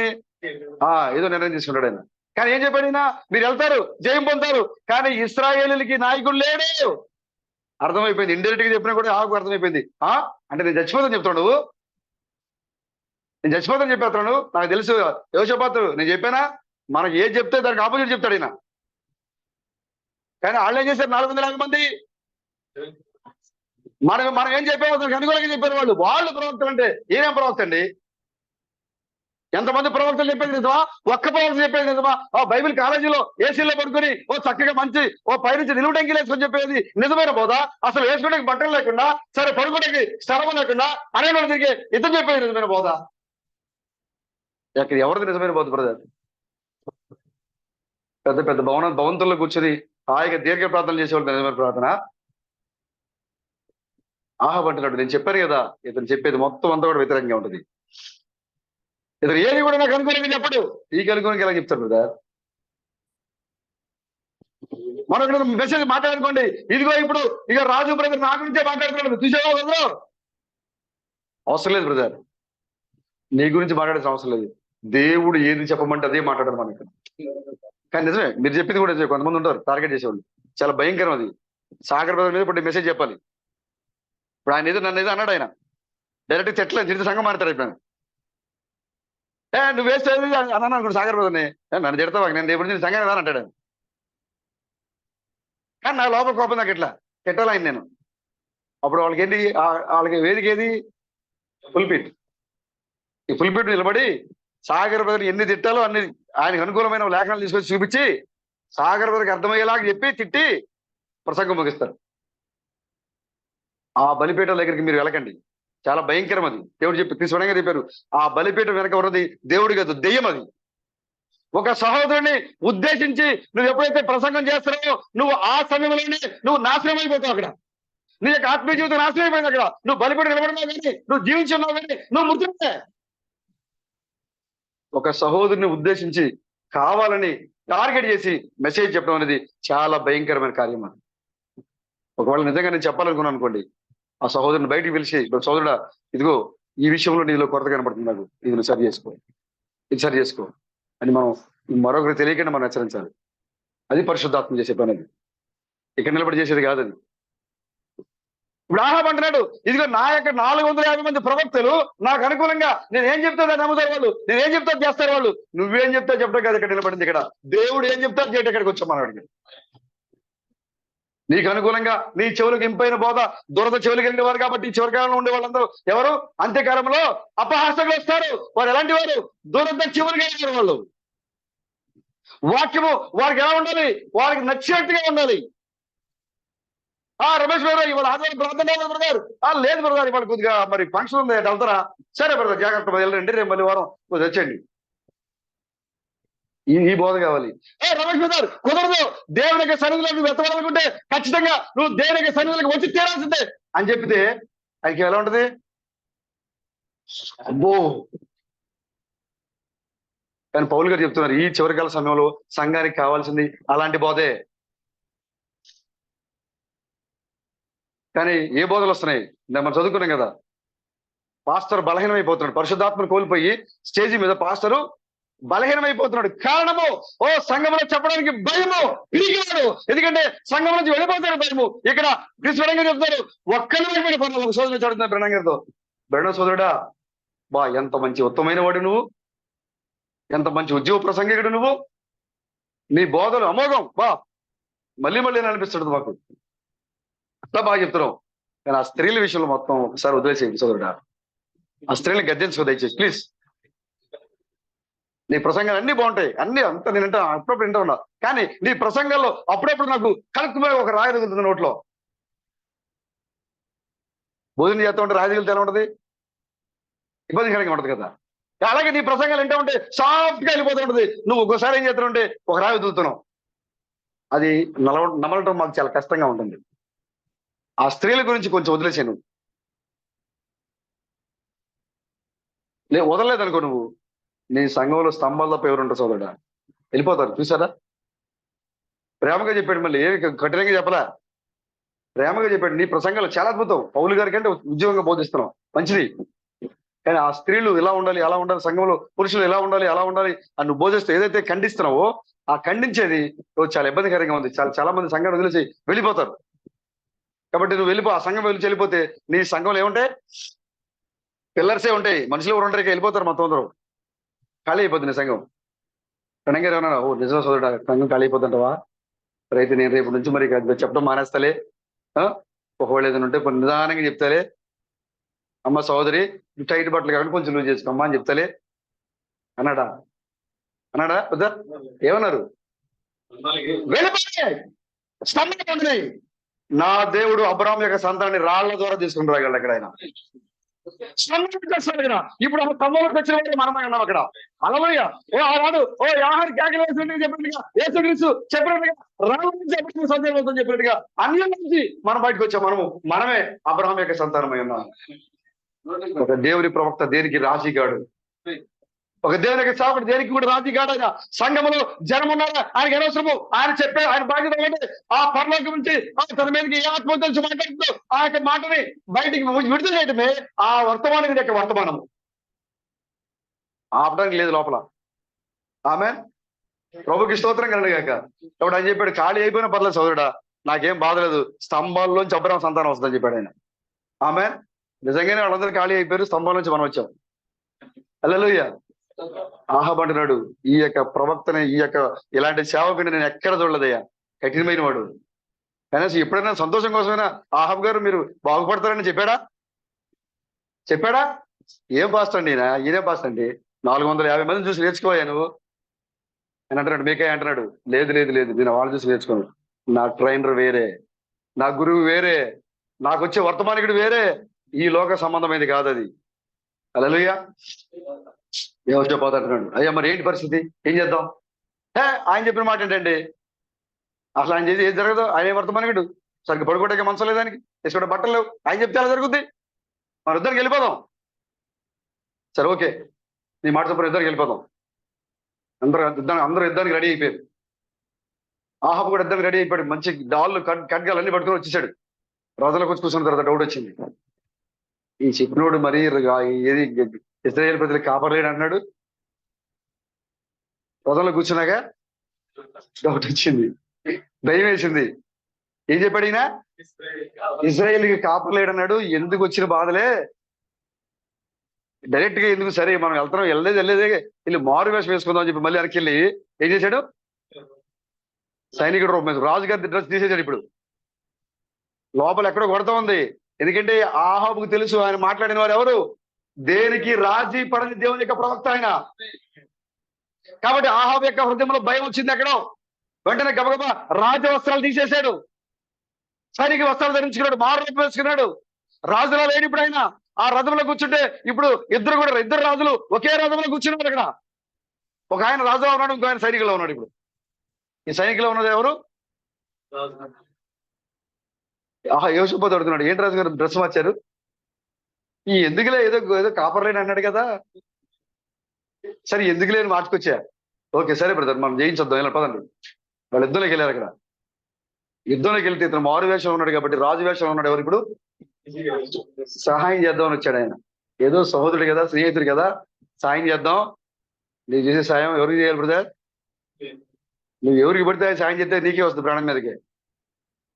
నువ్వు పాత్ర ఎరిగి దానం చేయాలి. నువ్వు దానం చేసే వాళ్ళకి కూడా నీ దగ్గరికి వచ్చి అయ్యా అమ్మా అంటే జాలి కూడా, నీకు ఎంత జాలి కూడా తాగిచ్చేవానికి 100 రూపాయలు వాడు తాగి పడిపోతారు. అక్కడ తాగి పడిపోతే నువ్వు లెక్క చెప్పాల్సింది ఎవరు? నువ్వు లెక్క చెప్పాలి. రేపు పొద్దున అక్కడ రాసుంటుంది అక్కడ లిస్ట్ లో, మొన్న బ్రదర్ 11వ తారీఖున నువ్వు తాగిపోతే 100 రూపాయలు ఇచ్చావు, ఎందుకు ఇచ్చావు? నేను ఇప్పుడు ఇచ్చే ప్రభావ నేను ఏలేదే. స్క్రీన్ అక్కడ డిస్ప్లే అక్కడ స్క్రీన్ వస్తుంది. అక్కడ నువ్వు ఇస్తున్నట్లుగా తీసుకున్నట్లుగా తాగి పడిపోతున్నట్లుగా లెక్క చెప్పాలి. కాబట్టి మనం ఇచ్చేది దేనికి ఉపయోగపడుతుందో కూడా పాత్ర ఎరిగి దానం చేయాలి. నువ్వు చేసే సహాయం కూడా ఎవరికి చేస్తున్నావో కూడా సహాయం చేయాలి. నువ్వు సహాయం చేయాలి, కానీ ఎవరికి చేస్తున్నావో ఎరిగి చేయాలి. ఇప్పుడు యెహోషాపాతు సహాయం చేయాలి, కానీ ఎవరు చేస్తాడైనా? ఒక దేవుని యొక్క వాక్యానికి విరుద్ధమైన కుటుంబానికి, దేవుని యొక్క ప్రవక్తలు చంపుదాం అనుకున్న యజమాని యొక్క కుటుంబానికి యెహోషాపాతు సహాయం చేయడానికి వెళ్ళాడు. ఎంత భయంకర బ్రదర్! ఇప్పుడు ఆ శత్రువు రాజు చెప్తున్నాడు తన సైన్యానికి మొత్తానికి కూడా చెప్పాడు ఆయన. ఏమని తెలుసా? ఇదిగో ఇజ్రాయేలు సైనికుల్లో మీరు ఎవరిని కూడా ఏం చేయదు. మీరు ఇజ్రాయేల్ యొక్క రాజును మాత్రం మీరు టార్గెట్ చేయండి. శత్రు రాజు యొక్క బాణాలన్నీ ఇప్పుడు ఎవరి మీద ఉన్నాయి? ఇప్పుడు యెహోషాపాతు సహాయం చేయడానికి వచ్చాడు, రాజవస్త్రాలు ఉన్నాడు. ఇప్పుడు శత్రువుల యొక్క బాణాలన్నీ కూడా యెహోషాపాతు గురిపెట్టారు. ఇప్పుడు అసలు రాజు ఎక్కడ ఉన్నాడు? మారు రూపంలో ఉన్నాడు. అప్పుడు అనుకుంటాడు, అమ్మా నేను మారు వేషంలో రావడం కరెక్టే, ఆ ప్రవక్త చెప్పింది కరెక్టే. అప్పుడు గుర్తొస్తుంది మనకి. చూసారా, దేవుని యొక్క ప్రవక్త ఎప్పుడు కూడా అబద్ధం మాట్లాడబడింది. ఆయన చెప్పింది ఎప్పుడు కూడా అది యెహోవా ఎలాగో సెలవిచ్చున్నది. జరగటానికి సమయం పట్టొచ్చు. ఆ గుడ్డివాడికి 4 రోజులు టైం పెట్టింది కళ్ళు రావడానికి, కానీ నెల రోజులు కూడా తన కళ్ళు వచ్చినట్టుగానే తిరిగాడు ఆయన. అవునా? మేడం ప్రార్థన చేశారు, మీ కళ్ళు వచ్చి నిలిపోమన్నారు. తీరా వచ్చి చూస్తే కళ్ళు లేవు. ఆయన కళ్ళు వచ్చి చెప్పారు, కానీ చెప్పింది ఎవరు? ప్రవక్త. ఈ వ్యక్తి రమేశాడు, ఆమె నా కళ్ళు వచ్చినాయి చూసి పడిపోకుండా వెళ్ళిపోతున్నాడు ఆయన. మరి పడిపోతున్నాడు ఆయన. కారణం ఏంటి? కళ్ళు లేవు బ్రదర్, కనిపించట్లేదు ఆయనకి. కానీ ఏమంటున్నాడు? నా కళ్ళు వచ్చేసింది ఆమె అంటున్నాడు. ఆ 4 రోజులు పడి తిరిగాడు ఆయన. కళ్ళు వచ్చినాయి, కళ్ళు రాకపోయినా కళ్ళు వచ్చినాయి అని. ఒక రోజున అందరూ ఎగటాలు చేస్తున్నారు. ఒక రోజున హెయిర్ కటింగ్ చేసుకోవడానికి షాప్లోకి వెళ్ళాడు. ఆ షాప్ లో కూర్చున్నాడు. ఆయన కటింగ్ చేసుకుంటూ అతను మాట్లాడుతున్నాడు. ఆయన పేరు బ్రెనగర్, మర్చిపోయారు పేరు. సోదరుడా, నీవు పాస్టర్ బ్రెనామ్ దగ్గరికి వెళ్ళామంటగా, నిజమేనా? అవును సోదరుడా వెళ్ళాను. ఆయన నీ కళ్ళు వచ్చినట్టుగా ప్రార్థన చేశారంటగా, నిజమేనా? అవును సోదరుడా చేశారు. నీ కళ్ళు వచ్చినాయంటగా, నిజమేనా? నవ్వుకుంటా ఎగతాళిగా అడుగుతున్నాడు ఆయన. అయితే నీ కళ్ళు వచ్చేసినాయంట కదా? అవును సోదరుడా నిజమే, నా కళ్ళు ఆ రోజే వచ్చేసినాయి. ఎప్పుడైతే ఎగతాళిగా అతను అడుగుతున్నాడో, ఈ యొక్క కుర్చీలో కూర్చొని కటింగ్ చేయించుకున్నటువంటి ఈ యొక్క గుడ్డివాని యొక్క కళ్ళు అప్పుడు తెరవబడ్డాయి. హల్లెలూయా. అసలు నిజంగా తెరవబడింది గుడ్డివాడి కన్నులు కాదు, ఇప్పుడు ఈ కటింగ్ చేసేవాడి కన్నులు తెరవబడ్డాయి. ఈ గుడ్డివాడు ఎప్పుడైతే కన్నులు తెరవబడ్డాయో వెంటనే తెర మీద కప్పి ఉన్న ఆ క్లాత్ ని తీసి గిరటేశాడు. నా కళ్ళు వచ్చేసింది అని పరిగెట్టుకుంటూ రోడ్డు మీద వెళ్ళిపోతున్నాడు ఇప్పుడు ఆయన. చూసారా, 4 రోజులు పెట్టింది. ఒక సమయం, దేవుడి దానికి ఒక ఉద్దేశం ఉండదు, దానికోసం నువ్వు ఎదురు చూడాలి. దేవుడు చెప్పాడు మీకా ద్వారా, నువ్వు వెళ్తావు, ఖచ్చితంగా నువ్వు చనిపోతావు, ఇశ్రాయేలు రాజు ఉన్నాడు, కానీ మీరు జయిస్తారు. చూసారా, ఇప్పుడు టార్గెట్ ఎవరైపోయారు? ఇప్పుడు యెహోషాపాతు అయిపోయి. మరి మన అవిశ్వాసులకి మన సాంగత్యం చేయొచ్చా సోదరుడా? చేయొచ్చా? చేయొచ్చండి. లేదు, మా ఇంటి పక్కనేనండి, మంచిది, చాలా బాగుంటది నాతో. లేదండి, సాంగత్యం చేయడానికే లేదు. మాట్లాడు, తప్పలేదు. కానీ నువ్వు వాక్యానుసారంగా నీ జీవితాన్ని కొనసాగించాల్సిన సమయంలో లోకానుసారంగా నువ్వు వాళ్ళ దగ్గరికి వెళ్తే వాళ్ళు నీ యొక్క విశ్వాస జీవితాన్ని పాడు చేస్తారు. యెహోషువ జీవితం ఇప్పుడు ప్రమాదంలో పడిపోయింది అక్కడ సాయం చేయడానికి వెళ్తే. ఇప్పుడు ఆయన యుద్ధం చేయడం మానేశాడు. ఇప్పుడు యెహోషువ రథాన్ని తిప్పి ప్రాణ భయముతో ప్రాణాలు కాపాడుకోవడానికి పరిగెత్తాడు ఆయన. యెహోషువ సారీ, ఆ ప్రాణాలు కాపాడుకోవడానికి అయినా పరుగులెట్టాడు ఆయన. కానీ మారు వేషంలో ఉన్న ఆహాబు అక్కడే కూర్చున్నాడు, యుద్ధం చేస్తున్నాడు. శత్రువులు ఓడిపోతున్నారు. కారణము ప్రవక్త యొక్క మాట. ఓడిపోతున్నారు, వాళ్ళు పారిపోతున్నారు. చివరిగా శత్రువులు పారిపోకుండా ఒక వ్యక్తి పారిపోయే సమయంలో గురి లేకుండా ఒక బాణాన్ని విడిచిపెట్టి పారిపోతున్నాడు ఆయన. గురి లేని బాణం వచ్చి తగిలేసింది. ఎవరికి? నువ్వు మారు రూపంలో ఉంటే లోకాన్ని నువ్వు మాయ చేయగలవు, దేవుణ్ణి మాయ చేయగలవా? నువ్వు మాయ చేయలేవు. ఒక వ్యక్తి పారిపోతూ ఆ శత్రువు యొక్క సైనికుడు పారిపోతూ ఒక బాణాన్ని వదిలేసి వెళ్ళిపోయాడు. ఎవరికో వాళ్ళు తగులుద్దే అది వదిలేశాడు ఆయన. అది నేరుగా వెళ్ళి ఎవరికి తగిలింది? అది గురి లేని బాణం. చనిపోయాడు రాజు. ఎందుకంటే ఈ యొక్క మేకాయ కూడా తనకు ముందుకు వచ్చిన ప్రవక్త యొక్క వర్తమానానికి లింక్ అయి ఉండాలి. ఈ యొక్క వర్తమానం ఆమేన్. నీ యొక్క రక్తము కుక్కలు నాకుతాయని ఎవరు చెప్పారు అక్కడ? ఏలే చెప్పాడు. నాబోతు యొక్క స్వాస్థ్యం కోసము నాబోతుని ఆయన మీద అక్రమ కేసు పెట్టి అతని మీద అబద్ధము సాక్ష్యాలు చెప్పించి నాబోతుని నిర్దాక్షిణ్యంగా రహదారి మీద రాయితో కొట్టి చట్ట ప్రకారంగా చంపాడు అక్రమంగా. కానీ నాబోతు ఏ తప్పు కూడా చేయలేదు. నాబోతు చేసిన తప్పు ఏంటంటే రాజు యొక్క పొలానికి దగ్గరగా ఒక విలువైన పొలాన్ని కలిగి ఉండమే నాబోతు చేసిన పొరపాటు. అది ఆయనది కాదు. ఆ పొలము ఎవరిది? తన పితరులు సంపాదించి ఇచ్చారు నాబోతుకి. ఇప్పుడు యాహాబుకి ఆ భూమి మీద పడింది కన్ను. ఇదైతే నాకు చాలా బాగుంటుంది, ఇక్కడ ఈ సెంటర్ లో కనుక ఒక మంచి డూప్లెక్స్ చేసానుకో, అబ్బా ఎటువైపు చూసినా కూడా నా ఇల్లు బాగుంటుంది, ఇక్కడ ఈ స్థలం కావాలి నాకు. అడుగుతున్నాడు, ఆహాబు నీ స్థలం నాకు ఇస్తావా? నీ దానికి రెట్టింపు ఇస్తా. నువ్వు 4 ఎకరాలు ఇచ్చావనుకో 5 ఎకరాలు ఇస్తా, 10 ఇచ్చావనుకో 20 ఇస్తా. ఇస్తావా నాకు? లక్ష్మణ్ బ్రదర్, మీ పరలోక స్థానం మాకు ఇస్తారా? ఇస్తారా బ్రదర్? ఎవరిని ఇస్తారా బ్రదర్? ఏమన్నా నాబోతు, రాజా ఇది నా పిత్రార్జితము, నేను నీకు ఇవ్వలేను, నేను ఇది నా పితరుల ఆస్తి. అలవయ్య అబ్రాహాము దేవుడు, ఇస్సాకు దేవుడు, యాకోబు దేవుడు, ఇప్పుడు నాలో ఈ స్వాస్థ్యాన్ని నేను నీకు ఇవ్వను. నాబోతు అంటున్నాడు, ఈ స్వాస్థ్యాన్ని నేను నీకు ఇవ్వలేను. నేను రాజు చిన్నబుచ్చుకున్నాడు, నేను అడిగితే ఇవ్వలేదని. యెజెబెల్ వచ్చింది, ఏంటి చిన్నబుచ్చుకుని వెళ్తున్నావు? వాడు అనపలని చెప్పాడు, నాబోతుకి స్థలం ఉంది కదా, అది అడిగారు రాజుగారు. ఆయన నేను ఏమన్నాడు, నువ్వు అసలు రాజువేనా? ఎత్తుకు పై ఎత్తి వేయడం తెలిపోతే నువ్వేమో రాజు అసలు. ఇక భూమి ఎవరు, అంతే కదా, ఓకే నువ్వు వెళ్ళి పడుకో, నేను చూసుకుంటా. ఎవరు చెప్తున్నారు? యెజెబెలు. చాలా యుక్తి కలిగింది, తెలివి కలిగిన వాడు. పిలిచాడు, ధర్మశాస్త్ర ప్రకారంగా చంపాలి, చట్ట ప్రకారంగా చంపాలి. యెహోవా ధర్మశాస్త్ర ప్రకారంగా ఎవరైతే యెహోవాని దూషిస్తారో వారిని రాళ్లతో కొట్టి చంపాలి.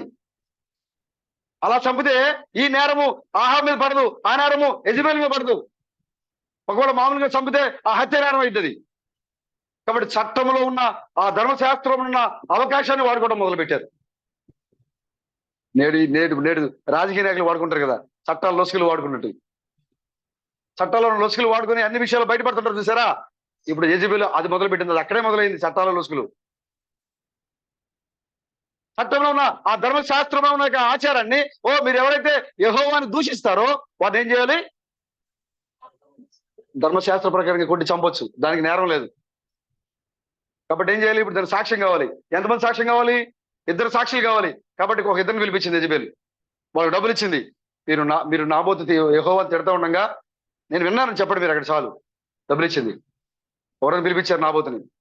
ఆ పంచాయతీ పెట్టించారు, అక్కడ తీర్పు జరుగుతుంది. అక్కడ ఆహాబు కోర్టులో ఉన్నాడు నాబోతు. అడుగుతున్నారు, ఏంటి నువ్వు యెహోవాని దూషించావంట? లేదు నా యెహోవా నా దేవుడు, ఆయన నేను ఎలా దూషిస్తాను, నేను దూషించను అని నాబోతు చెప్తాడు. లేదు, నువ్వు యెహోవాని తిట్టినట్లుగా సాక్ష్యం ఉంది, సాక్ష్యం పిలిపించండి. నా దేవుడిని నేనే దూషిస్తాను, నా దేవుడిని నేనే అవమానిస్తాను, సాక్ష్యం పిలిపించండి అన్నాడు నాబోతు. ఇద్దరు సాక్షులు పిలిపించారు. ఆ ఇద్దరు సాక్షులు చేంజ్ చేశారు. అవునండి, డబ్బులు తీసుకున్నారు కదా వాళ్ళు. ఏంటండి ఇది అప్పటి నుంచే ఉంది ఈ ఆత్మ. డబ్బులు తీసుకుని సాక్ష్యం చెప్పేవాళ్ళు. వాళ్ళు ఏమంటున్నారు? అవునండి, నాబోతు యెహోవాను దూషిస్తూ ఉండగా మేము విన్నాము, చూసాము. మరి ఇంకేంటి, ఈ కారణాన్ని బట్టి ధర్మశాస్త్ర ప్రకారంగా ఇతని రాళ్లతో కొట్టి చంపొచ్చు, ఆ శిక్ష అమలు చేయండి అని చెప్పేసింది. చూసారా? స్వాస్థ్యం లాక్కుందని చూసింది.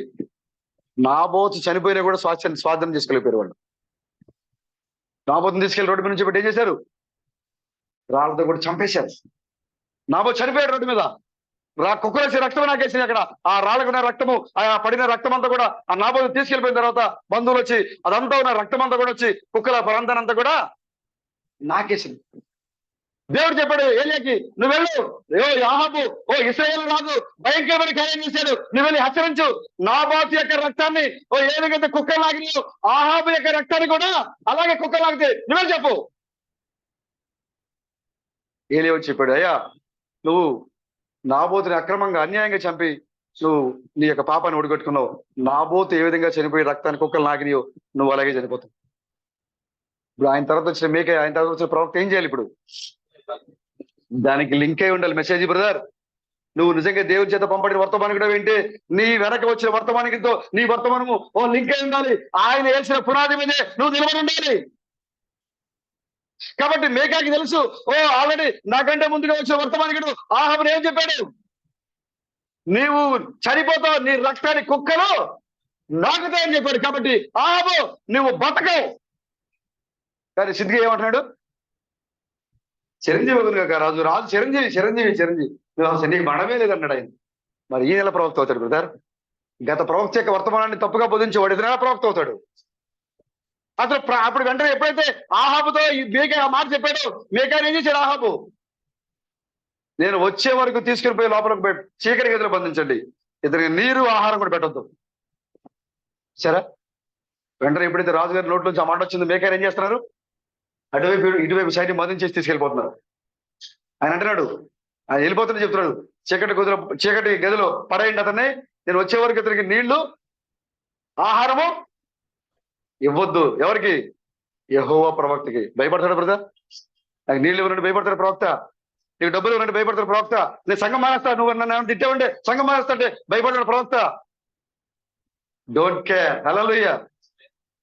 మేకై తీసుకెళ్తారు, చైన్ పట్టించుకుని వెళ్తారు. ఎప్పుడైతే ఆహాబు వెనకమాల నుంచి అన్నాడు ఆహారం నీళ్ళు పెట్టొద్దని చెప్పి అన్నాడు, ఇల్లు మేక వెనక తిరిగి అన్నాడు, నువ్వు తిరిగి వస్తే నేను యెహోవా ప్రవక్తని కాదు. తప్పుడు కొడతారు బ్రదర్? నీవు తిరిగి వస్తే రాజా, నీవు తిరిగి వస్తే నేను యెహోవా ప్రవక్తని కాదు నేను. అది బ్రదర్, యెహోవా ఆత్మ కలిగిన వారు ధైర్యంగా ఉంటారు. అలాగే దేనికి భయపడరు వాళ్ళు.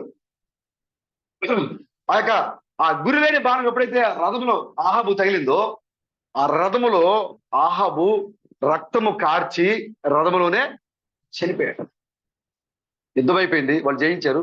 ఆ తర్వాత చూస్తే మారు వేషంలో ఉన్న ఆహాబు ఏమైపోయినాడు? చనిపోయినాడు. వాళ్ళు గబగబా తీసుకొచ్చారు ఇంటికి. అన్ని దహన సంస్కారాలు అన్ని సమాధి కార్యక్రమాలు అన్ని చేశారు. మరి ఇప్పుడు ఇతని యొక్క రక్తం ఎలాగ కుక్క లాగలేదుగా? ఆ ప్రవక్త ఏం చెప్పాడు? ఏలియా వచ్చి ఏలియా రక్తాన్ని, ఏలియా ప్రవచనం ప్రకారంగా ఆహాబు యొక్క రక్తాన్ని ఏమి నాకాలి? మరి ఆహాబు రథంలో చనిపోయి తీసుకొచ్చి సమాధి చేశారు. మరి ఎప్పుడు నాకింది? ఏదైతే రథములో చనిపోయాడో రథములో ఆహాబు యొక్క రక్తము అక్కడ గడ్డగట్టేసింది. ఎక్కువ మొత్తంలో బాగా కారిపోయింది రథంలో. తెల్లవారే ఆ దహన సంస్కారాలు అయిపోయిన తర్వాత ఈ రథాన్ని తీసుకుని పోయి ఆ యొక్క సైనికులు ఆ నదిలో ఆ రక్తాన్ని కడిగారు. ఆ రక్తాన్ని వాళ్ళు కడుగుతూ ఉంటే ఆ రక్తము తెప్పగా అది ప్రవహిస్తూ వెళుతూ ఉంటే ఆ ఒడ్డుకి ఆవల పక్కన కుక్కలు నిలబడి ఆ నీళ్ల మీద నడుచుకుంటూ వెళ్ళే రక్తాన్ని నాగుతా ఉన్నాయి. ఇక్కడ ప్రభుకి స్తోత్రం కలగాక. దేవుని ప్రవక్త యొక్క మాట ఎన్నడూ కూడా నెరవేరకుండా ఉండదు బ్రదర్, ఎన్నడూ జరగదు బ్రదర్. నువ్వు సహవాసం చేయాల్సింది వాక్యంతో ఉన్న వారిది, వాక్యాన్ని ఎరిగిన వారితో, లోకస్తులతో కాదు నీ సహవాసము. ఒకవేళ ఆ విధంగా చేస్తే నీకు భయంకరమైన కార్యం జరుగుతుంది. ఇప్పుడు ఇక్కడ హిజ్కియా యొక్క తండ్రి అదే చేస్తున్నాడు. చూడండి ఒకసారి ఏం చేస్తున్నాడు, చూడండి ఒకసారి.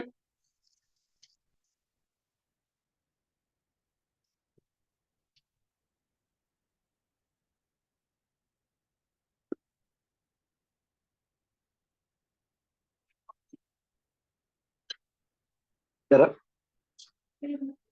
ఆ, ఉమ్. రెండవ దినవృత్తాంతం 28 ఒకటి నుంచి చదవండి ఒకసారి.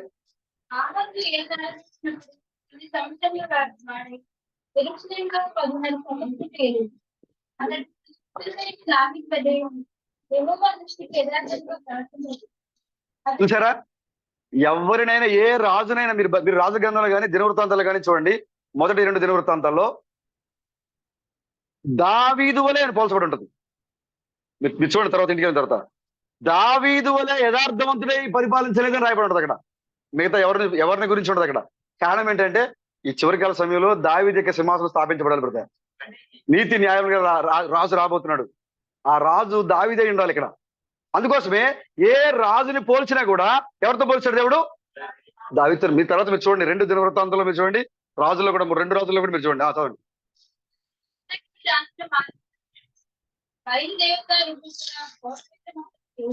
చూసారా, ఇశ్రాయేలు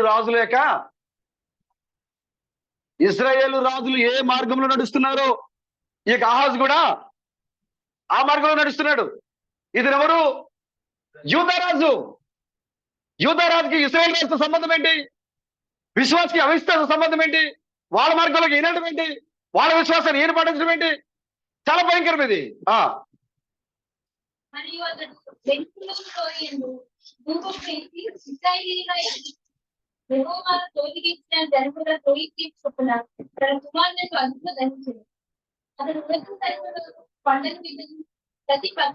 నిప్పుల గుండాన్ని కూడా దాటిచ్చాడు. నిప్పుల గుండం దాడుతూ ఉంటారు కదా, నిప్పుల గుండాలు పెట్టి కుమార్తెలు కూడా అటు ఇటు దాటిచ్చాడు. ఎవరు తండ్రి? ఈయన ఎవరు? మరి హిజ్కియా ఎలా ఉన్నాడు తర్వాత చూద్దరు కానీ హిజ్కియా తండ్రి ఇతను. అతని యొక్క జీవితం అది. ఒక యూదుల రాజు అయి ఉండి అతను చేసే పని అది.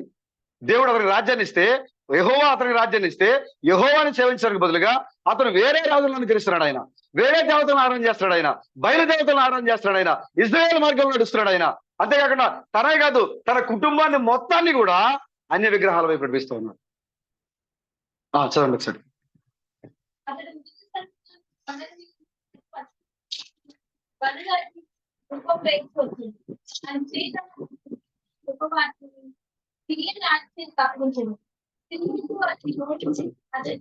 చాలా మంది సరిపడిపోయి తీసుకొని ఆ రాజు ఇతని గురించి ఇంకా మీకు రెండవ రోజుల్లో కానీ చదివితే చూడండి ఒకసారి. 2వ రోజుల్లో కూడా ఉంటుంది చూడండి.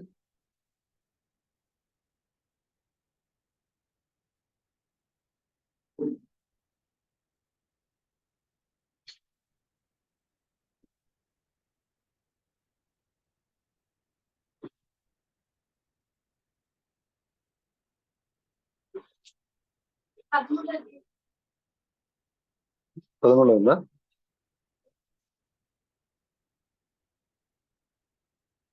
ఆహాజే కదా, ఆహాజు 17.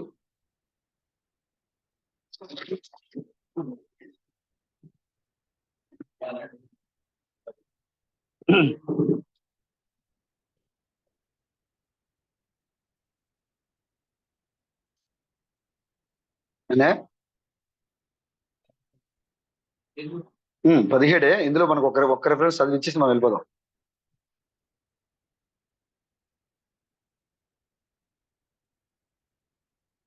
ఇక్కడ ఆయనకు ముందు కానీ ఆయన తర్వాత కానీ అలాంటి విగ్రహం చేసే వాళ్ళు లేరు అని రాసుడు చూడండి ఒకసారి.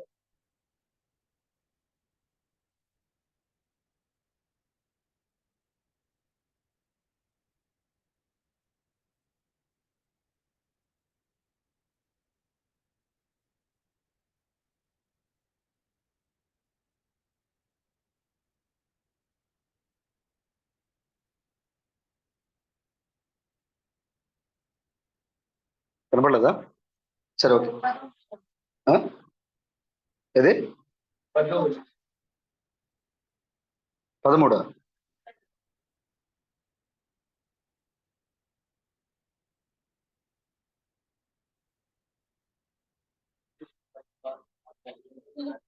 అది కాదు. సరే, ఓకే, నెక్స్ట్ చూద్దాం.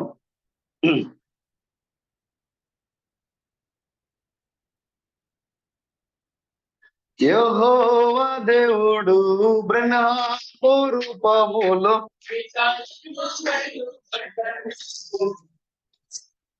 స్తుతియు మహిమ ఘనత ప్రభావములు హల్లెలూయా.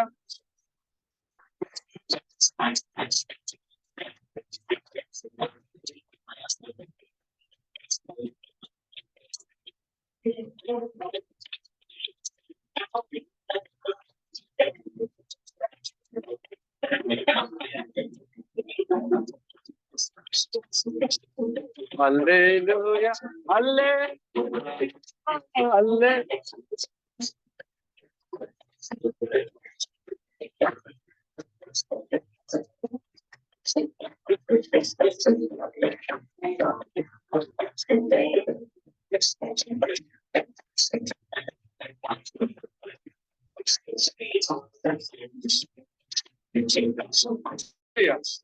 హల్లెలూయా. ఇందాక లతా సిస్టర్ కూడా చెప్పారు, మేము ఎక్కువసేపు కూర్చోవడం వల్ల కాళ్ళ నొప్పులు వస్తున్నాయి బ్రదర్, మధ్య మధ్యలో ఒకసారి లేపండి అని చెప్పారు. ఎవరికైనా కాళ్ళ నొప్పులు వస్తే కనుక కొంచెం అటు ఇటు వెళ్ళండి, పర్వాలేదు. నిజమే, ఎక్కువసేపు కూర్చుంటారు కాబట్టి కొంచెం నొప్పులు వస్తూ ఉంటాయి. కొంచెం పర్వాలేదు, అటు ఇటు మీరు నొప్పులు వస్తే కనుక నిలబడండి, అటు బయటకు కొంచెం అటు ఇటు వెళ్ళండి. వెళ్ళమన్నారు కదా అని చెప్పి బయటికి వెళ్ళిపోయి రోడ్లే చూద్దాం ఉండకండి. అవకాశం వచ్చింది కదా అని చెప్పి బయటికి వెళ్ళిపోయి రోడ్లేమో చూడమని చెప్పట్లా. వాళ్ళు కాళ్ళ నొప్పులు వస్తే కనుక వెళ్ళండి, నొప్పులు రాకపోతే కూర్చోండి. ఎందుకంటే సిస్టర్ చెప్పింది వాస్తవమే, చాలా ఎక్కువసేపు కూర్చొని ఉంటాం కాబట్టి కొంచెం నొప్పులు వస్తూ ఉంటాయి. పర్వాలేదు, మీరు రిలాక్స్ గా ఉండటం మంచిది. కృష్ణంగా చెప్పారు, మీరు వీలైనంత విశాలంగా కూర్చోండి. మీరు కాలు జాపు కూర్చుంటారో, ఎంతగా మీరు గోడ కానుకొని కూర్చుంటారో, ఎలా కూర్చుంటారో విశాలంగా కూర్చోండి, కానీ వర్తమానం మాత్రమే సోదని చెప్పారు. మీరు ఎలాగ ఎంత విశాలంగా కూర్చోగలిగితే అంత విశాలంగా, అంత సౌకర్యంగా మీరు కూర్చోండి. హల్లెలూయా. లాజరు ప్రధాన ఉద్దేశ శబ్దము. లాజరు చనిపోయినప్పుడు, సరే ఆ రిఫరెన్స్ మనం తర్వాత చూద్దాం. లాజరు మంచి యేసుక్రీస్తు యొక్క స్నేహితుడు. డబ్బులున్న వాళ్ళు కదండి ఆయన స్నేహితులు. యేసుక్రీస్తు యొక్క స్నేహితులు ఎవరు డబ్బులున్న వాళ్ళు లేరు. అవసరమైతే ఆయన చేయాలి, యేసుక్రీస్తు సహాయం చేయాలి, ఆయనకు సహాయం చేసే వాళ్ళు ఎవరు లేరు. ఎందుకని? పాపులు సొంకర్లే కదా ఆ సంఘంలో ఉన్నది. మరి మన సంఘంలో ఉన్నది ఎవరు? ఎలక్ట్రీషియన్. కష్టకొండకు డబ్బులు ఉండవు మన దగ్గర, టాపీ కొండకు డబ్బులు ఉండవు మన దగ్గర. అవునా బ్రదరు? 4 రోజులు వ్యాపారం చేశారు, 5 రోజులు మానేశారు డబ్బులు లేక. మన సంఘంలో ఉన్నది ఎవరు? దేవాజీ బ్రదర్ కూడా అంతే, పని లేదు. పాపులు సొంకరులు వ్యభిచారులే, వాళ్ళే చివరికాల సమయంలో సంఘానికి వచ్చేది. నీతిమంతులు క్రిస్ బెంగర్ ఒక మెసేజ్ చెప్పారు, డబ్బున్న వాళ్ళు ధనవంతులు వాళ్ళు అనుకుంటారట మందిరంలో కూర్చొని, అబ్బా మాకు చాలా వాక్యం తెలిసిపోయింది, మేము పరలోకం వెళ్ళిపోతాం అని అనుకుంటారట. కానీ సంఘం ఎత్తబడే సమయానికి సంఘం పట్టకుండా వచ్చేస్తారంట. ఎవరు వాళ్ళు? నీతిమంతులు కాదు. వచ్చేది ఎవరు లోపలికి? పాపులు, వ్యభిచారులు, సొంకర్లు, అబద్ధికులు, మోసగాళ్ళు అందరూ సంఘాలకు వచ్చేస్తారు. వాళ్ళు చూసి వీళ్ళు అనుకుంటారంట, ఈ వచ్చింది అబద్ధం చెప్తున్నాడు, మాటికి అబద్ధాలే, మనతో సరిపోడు, మన విశ్వాసం ముందు సరిపోడు. ఈయన దొంగడు, ఇంటి పక్కన దొంగతనం చేశాడు, మనం పరిశుద్ధులు, మనకేం వచ్చలేదు, మనం వెళ్ళిపోతాం. ఈ వ్యభిచారం చేశాడు, తన వ్యభిచారి ఏదైనా దొరకడం, నేను నీతిమంతుడిని. నాలాంటి నీతిమంతులు అసలు అబ్బాయి మా ఇంట్లో అసలు మేము తప్ప మా ఊర్లో ఎవరు లేరు నీతిమంతులు. కూర్చుంటారు సంఘంలో. కానీ లాస్ట్ లోకి వచ్చేసరికి సంఘం నిండిపోతుంది. ఎవరితో? బలత్కారుల చేత పట్టబడుతుందంట పరలోక రాజ్యం. ధనవంతుల చేత పట్టబట్టట్లే. ఎవరి చేత? బలత్కారులు. వాళ్ళెవరు? పాపులు, సొంకరులు, వ్యభిచారులు, అబద్ధికులు. వాళ్ళందరూ కూడా దేవునికి చివరి సమయానికి వచ్చేసరికి వాక్య భయం చేత వణుక్కుంటూ మందిరికి వచ్చారు. వాళ్ళు అంటున్నారు, ఆ పరిసయుడు బయట ఉండి, దేవా నేను ఎంత ప్రార్థన చేస్తాను నీకు తెలుసు కదా, నేను వారం ఎంత దశభాగం ఇస్తాను నీకు తెలుసు కదా, నా కానుక నువ్వు ఎరిగి ఉన్నావు కదా, నా ప్రార్థన నువ్వు బదిలిస్తావు కదా. ఎవరు ప్రార్థన చేస్తున్నారు? పరిసయుడు. ఆ గుమ్మానికి అక్కడ లోపలికి ఎదిగి వచ్చి తెల్లవారి అంగ వేసుకుని దేవాలయం లోపలికి వచ్చి 2 చేతులు పైకెత్తి ప్రార్థన చేస్తున్నాడు. దారుణమైన ప్రార్థన చేసినట్టు లేదు. నేను నీకేమి ఇచ్చే లిస్ట్ చెప్తున్నట్టుంది. నీ దశభాగం ఇచ్చా, నీ కానుక ఇచ్చా, ఇదిగో పలానప్పుడు నీ గుడికి రావాలంటున్నాను, దానికి డబ్బులు ఇచ్చా. పరిసైడు అది చెప్తున్నాడు, లెక్క చెప్తున్నాడు అక్కడ మోకరిచ్చి. అనుకుంటున్నాడు నేను చేసే కాబట్టి నేనే పరిశుద్ధం నేను అనుకుంటాడు ఆయన. కానీ బయట ఒక ఆయన ప్రార్థన చేస్తున్నాడు. ఎవరైనా? సుంకరి. ఆస్తిపరుడు కాదు, పేరు లేదు, ప్రఖ్యాతలు లేవు. కానీ దేవాలయం లోపల రావడానికి కూడా ఏమవుతుంది? భయము. నేను అపవిత్రుడిని, అది పరిశుద్ధమైన దేవాలయము, నేను లోపలికి వెళ్ళగలనా? నేను వెళ్ళలేనే. అని దేవాలయం బయటే నిలబడి 2 చేతుల పైకి, ప్రభువా నేను పాపిని, నన్ను కరుణించు, నన్ను క్షమించు. మందిరం లోపల కూర్చొని తెల్లంగి వేసుకొని దశంభాగం ఇచ్చి కానుకలు ఇచ్చే అతను ప్రార్థన పరలోకం వెళ్ళిందా? ఒక సుంకరి, ఒక అపవిత్రంగా ఉన్నవాడు, లోకానుసారంగా జీవించిన వ్యక్తి, బయట ఎక్కడో దేవాలయానికి దూరంగా ఉండి మోకరించిన వ్యక్తి ప్రార్థన చేస్తే ఆ ప్రార్థన వెళ్ళిందా? ఏ ప్రార్థన వెళ్ళింది బ్రదర్? జాగ్రత్త, నువ్వు మందిరంలో కూర్చొని నేను నీతిమంతుడిని, మా కుటుంబం నీతిమంతులు, మేము ఏ తప్పు చేయలేదు, మాకే లోపం లేదు అనుకుంటున్నావేమో. నువ్వు అనుకున్నావంటే నీ పక్కన వ్యభిచారం వచ్చి కూర్చుంటాడు, అతను నీకంటే పరిశుద్ధుడవుతాడు. నువ్వు అనుకోవచ్చు నాకంటే వ్యభిచారం అని నువ్వు అనుకోవచ్చు, కానీ దేవుని దృష్టిలో నీకంటే నీతిమంతుడు ఆయన. పరలోకంలో ఉండేది వాళ్ళే. హల్లెలూయా. ఈ లాజరు ఎవరి స్నేహితుడు? యేసుక్రీస్తు యొక్క స్నేహితుడు. ఇద్దరు కలిసి అక్కడ ఉన్న రోజులు బాగా తిరిగారు వాళ్ళిద్దరు. బాగా తిరిగిన తర్వాత ఒక రోజున సువార్త పరిచర్యకి వెళ్ళాడు ఆయన. ఆయన వెళ్ళిపోయాడు. ఈయనకి ఆహారం లేదు ఇక్కడ. ఒక ధనవంతుడి ఇంటి దగ్గర కూర్చొని, ఏ ధనవంతుడు అయినా? ఆ ధనవంతుడు ఎవరు? ఏ ధనవంతుడు? లాజరు కూర్చున్న ధనవంతుడు ఏ ధనవంతుడు తెలుసా మీకు? యేసుక్రీస్తు దగ్గరికి ఎవరైతే పరిగెట్టుకుంటూ వచ్చి నిత్య జీవానికి పోవడానికి నేనేం చేయాలి సార్ బోధకుడా అని అడిగాడు కదా, ఆ ధనవంతుడే. ఆయన మిద్దె మీద కూర్చొని టిఫిన్ చేశాడు. ఆయన టిఫిన్ చేసిన తర్వాత మనం ఏం చేస్తాము? నీళ్ళతో చేయగడుకుంటాము. కానీ ఫారిన్ కంట్రీస్లో ఏం చేస్తారు వాళ్ళు? వాళ్ళకి కడగడాలే ఉండవు, టిష్యూసే. స్పూన్లతో తింటారు వాళ్ళు, టిష్యూలు పెట్టి ఏం చేస్తారు? తుడి చేసుకుని వెళ్ళిపోతారు వాళ్ళు. చేతులు కట్టుకోవడాలు ఏమన్నా మనలాగా కూర్చొని ఎంత అటు ఇంత ఇటు ఎంత పెట్టి భోజనం ఉండవు అక్కడ. ఫారిన్ కంట్రీస్ లో లంచ్ టైం ఉండదండి అక్కడ. వాళ్ళు వర్క్ చేసుకుంటేనే అయిపోతుంటుంది వాళ్ళకి. ఒకవేళ ఏదైనా రెస్ట్ తీసుకోవాలంటే 1 గంట 2 గంట రెస్ట్ తీసుకుంటుంది తప్ప మనలాగా భోజనం టైం లేదు వాళ్ళకి. ఎందుకంటే వాళ్ళు ఏది తీసుకున్నా కూడా చిన్న చిన్న బౌల్స్ లో వాళ్ళు అప్పటికప్పుడు తినకుండా వర్క్ చేసుకుంటూ తినేస్తుంటారు వాళ్ళు. ఇప్పుడు ఈ ధనవంతుడు పైన మేడగదిలో కూర్చొని ఏం చేస్తున్నాడు? ఆ యొక్క రొట్టెలు తింటున్నాడు ఆయన. ఆ రొట్టెలు తిన్న తర్వాత తన చేతికి అంటినటువంటి ఏదైతే ఆ కూర లేదా చట్నీ లేదా ఏదైతే తన చేతికి వండుతుందో దాన్ని ఏం చేస్తాడు? మరొక రొట్టెను తీసుకొని టిష్యూ లాగా దాని చేతితో ఎలా తుడిచేసి ఆ మిద్దె పక్కనే చిన్న ప్లాస్టిక్ పైప్ ఉంటుంది. ఆ 2వ అంతస్తులోంచి ప్లాస్టిక్ పైప్ వేస్ట్ వాటర్ వస్తుంది చూసారా, ఆ పైప్ కింద దాకా ఉంటుంది అది. ఇప్పుడు లాస్ట్ ఎక్కడ కూర్చున్నాడు? ఆ పైపు దగ్గర కూర్చున్నాడు. ఇతను తినేసిన తర్వాత ఆ చేతులు తుడుచుకునేటప్పుడు ఆ వేస్ట్ టిష్యూ ఎలాగా వాడేసిన రొట్టె ఏదైతే ఉందో ఆ రొట్టె ముక్కని తుడిచేసుకున్న తర్వాత ఆ పైపులో వదిలేస్తే అది కిందకు వచ్చి పడేది. అక్కడ కూర్చొని లాజరు ఆయన పరలోక రాజ్యానికి వారసుడు బ్రదర్. ఆయన అబ్రహాం యొక్క రొమ్మును కూర్చొని ఉన్నాడు ఆయన. హల్లెలూయా. డబ్బున్నవాడే మిద్దె మీద కూర్చున్నాడు, పరలోకం వెళ్ళేవాడేమో కింద కూర్చున్నాడు. నరకానికి వెళ్ళాడు ఎక్కడ కూర్చున్నాడు? మిద్దె మీద కూర్చొని తింటున్నాడు. పరలోకానికి వెళ్ళాడు ఎక్కడున్నాడు? చెత్తలో పడిపోయే రొట్టెలు పట్టుకుని తింటున్నాడు అక్కడ. ధనవంతుడు పరలోక రాజ్యంలోకి వెళ్ళడం కంటే ప్రవేశించడం కంటే ఒంటె సూది బెజ్జంలో ప్రవేశించుట చాలా ఈజీ, సులభం బ్రదర్. సూది బెజ్జం ఎలా ఉంటుంది బ్రదర్? ఎప్పుడన్నా మనం ఏదైనా కుడదామని పెడదామంటే ఇటు వెళ్తుంది మనకు దొరకదు అది. కానీ ఒంటె కూడా దాంట్లో ప్రవేశించడం సులభమే. అంటే ధనవంతుడు పొరపాట్లు కూడా పరలోక రాజ్యం. అంటే అర్థం ఏంటి? ధనవంతుడు వెళ్ళాలంటే అర్థం ఏంటి? దేవుని కంటే సుఖానుభవం ఎక్కువగా ప్రేమించేవాడు. ధనవంతులు ఉంటారు అక్కడ, దేవుని నమ్ముకున్న వారు కూడా చాలా మంది ఉంటారు అక్కడ. కానీ వాళ్ళు దేవునికి ఇవ్వాల్సిన సమయాన్ని దేవునికి ఇస్తారు వాళ్ళు. కానీ ఈ ధనవంతుడు ఏం చేస్తున్నాడు? నా ప్రాణమా తినుమా తాగుమా సుఖించుమా అంటున్నాడు. అంటే దేవుడు చెప్పాడు నిత్య జీవనం పోవాలంటే ఏం చేయాలో దాని వెంబడించకుండా తినుము తాగుమో సుఖించుమా అంటున్నాడు ఆయన. ఎలా వెళ్తాడు బ్రదర్? సులభమా? అంత ఈజీ కాదు. ఇప్పుడు ఈ లాజరు చనిపోయాడు. ఈ లాజరు ఏమైపోయాడు? చనిపోయాడు. అప్పుడు ఆ సమయంలో యేసుక్రీస్తు అక్కడ లేరు. అప్పుడు ఆయన అక్కడ దూరంగా ఉన్నారు. 1 దిన ప్రయాణం దూరంలో ఉన్నారు ఆయన.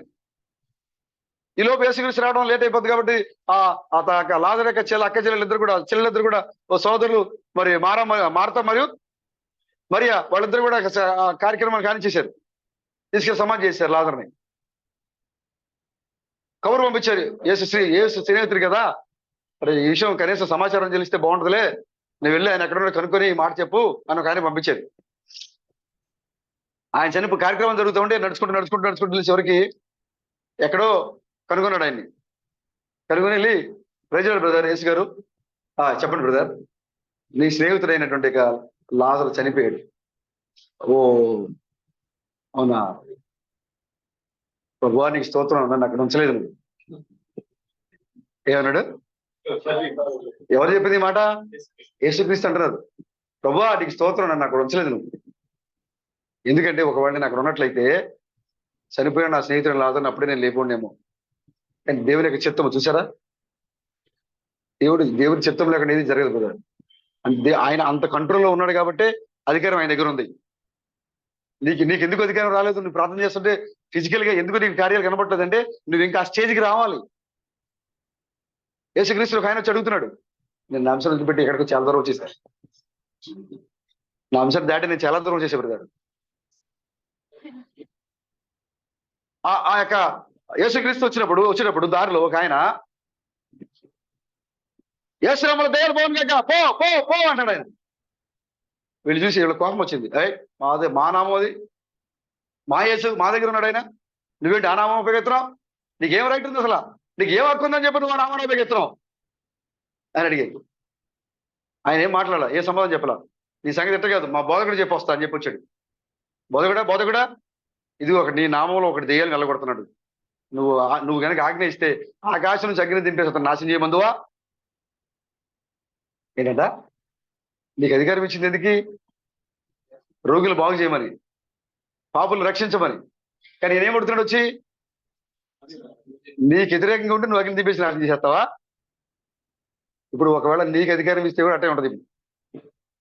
నీకు ఎందుకు ఇంకా నీకు ఫిజికల్ గా నీకు అధికారం రాలేదంటే నువ్వు ఇంకా పరిపూర్ణమైన కుమారుడు కావాలి. నువ్వు ఇంకా అధికారాన్ని ఉపయోగించుకునే కుమారుడు రావాలి. నువ్వు ఇంకా చూడండి, చిన్నప్పుడు ఒక బాలుడు బ్లేడ్ తీసుకుంటే తండ్రి ఏం చేస్తాడు? తీసేసుకుంటాడు. అవసరం రెండు దెబ్బలేస్తాడు, తీయకూడదు. పెద్ద అయిన తర్వాత బ్లేడ్ ఉపయోగించకపోతే ఏంటి గడ్డ వెంటి అది ఏంటి అసలు ఏంటి రెండు తగలుస్తాడు. చిన్నప్పుడు తీసుకుంటే కొడతాడు, పెద్ద అయిన తర్వాత తీసుకోపోతే కొడతాడు. కారణము పెద్దయ్యాడు కాబట్టి ఆ బ్లేడ్ని ఎలా ఉపయోగించాలో జ్ఞానం వచ్చి ఉంటుంది కాబట్టి దాన్ని వాడాలి. చిన్న వయసులో ఒకవేళ దాన్ని ఉపయోగించడం తెలియదు కాబట్టి తన చేతుల మీద గాయాలు చేసుకునేటప్పుడు తండ్రి యొక్క భయం. ఇప్పుడు అలాగే నీకు అధికారం ఇస్తే నువ్వు దాన్ని ఎలా వినియోగిస్తావో నీకు తెలియదు కాబట్టి నీవు ఇంటిలో దాసుడు కుమారుడు ఒకే స్థితిలో ఉన్నారు ఇప్పుడు దాకా. కానీ మనం ఇప్పుడు ఏ కాలానికి వచ్చాము? ఇప్పుడు యుక్త సమయానికి వచ్చాం మనం, యుక్త కాలానికి వచ్చాం మనం ఇప్పుడు. అంటే యవనస్తుల కాలానికి వచ్చాం మనం ఇప్పుడు. ఏది మంచో ఏది చెడో ఎరిగి ఉండే కాలానికి మనం వచ్చాం మనం ఇప్పుడు.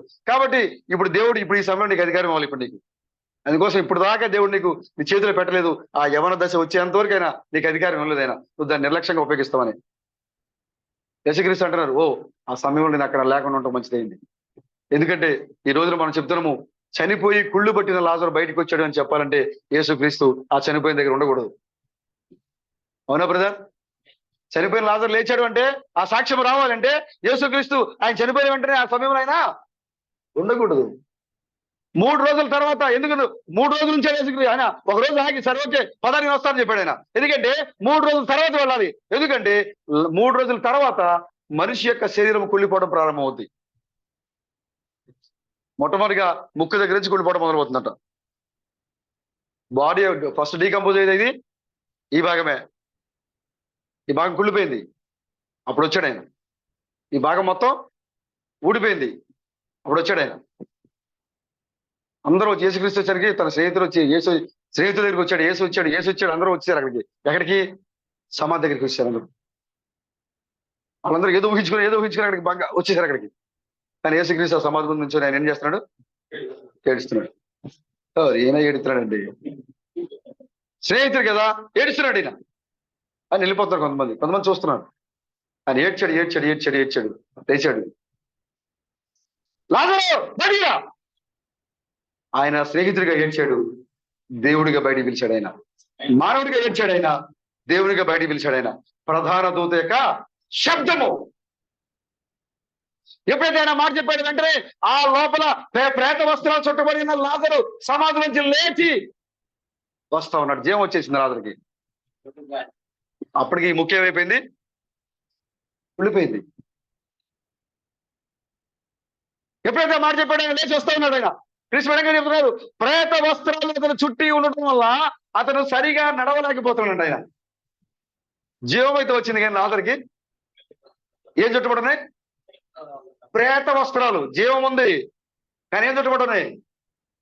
చెప్పాలి బ్రదర్. నీలో జీవం ఉంది, నీలో జీవం ఉంది. ప్రేత వస్త్రాలు చుట్టబడున్నాయి నీకు కూడా.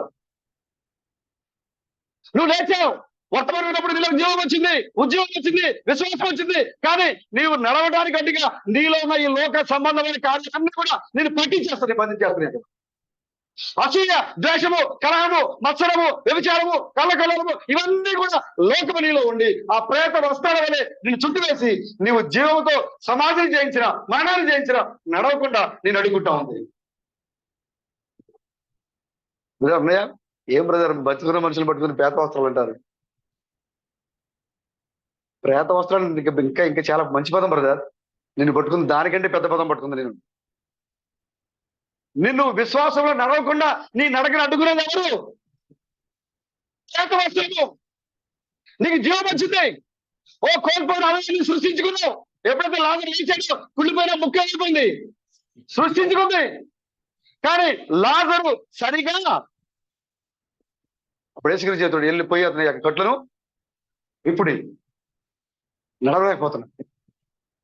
ఇప్పుడు సంఘము అదే స్థితి. ఇప్పుడు సంఘము కోల్పోయిన అవయవాన్ని పొందుకున్నారు, జీవాన్ని పొందుకున్నారు. కానీ వాక్యంలో ఉండడానికి మీకు పేద అవసరాలు మీకు గట్టిగా వస్తున్నాయి, ఆటంకాలు మీకు గట్టిగా ఉన్నాయి, అరేంజ్ ఆటంకాలు మీ చుట్టూ బంధించేసి మిమ్మల్ని నడవలేకపోతున్నారు. భార్య అనే ఆటంకము, భర్త అనే ఆటంకము, కుటుంబం అనే ఆటంకము, పిల్లలనే ఆటంకము, లోకమనే ఆటంకము, ఉద్యోగం అనే ఆటంకము, రకరకాల ఆటంకాలతో నిన్ను ప్రేత వస్త్రాలుగా నిన్ను చుట్టి వేసి నీ విశ్వాసాన్ని ముందుకు సాగనివ్వట్లేదు, నిన్ను ముందుకు నడవట్లేదు. కాబట్టి ఏం చేయాలి? ఇప్పుడు నీకు చుట్టబడిన ప్రేత వస్త్రాలని తొలగించుకోలేదు. దేవాజీ నీ చుట్టూ ఉన్న ప్రతిష్ఠి, నీ చుట్టూ ఉన్న కట్టుబడిని, నీ చుట్టూ ఉన్న అవిశ్వాసాన్ని, నీ చుట్టూ ఉన్న ఆటంకాన్ని, నీ చుట్టూ ఉన్న సాధారణ శక్తుల్ని బద్దలు కట్టుకొని తప్పుడుగా బయటకు రావాలి. అందుకోసమే కృష్ణ చెప్తుంది, ఓ చేరుకుంటే నీ యొక్క నరికట్టుకొని బంధింపబడి ఉన్నావు. నీ యొక్క నడికట్లు కట్టబడి ఉన్న నీకు నువ్వు అట్లా ఏం చేసుకోవాలి? తెంపేసుకోవాలి. జీవాన్ని పొందుకున్నావు, ఆమేన్. యోర్దాను దాటావు, ఆమేన్.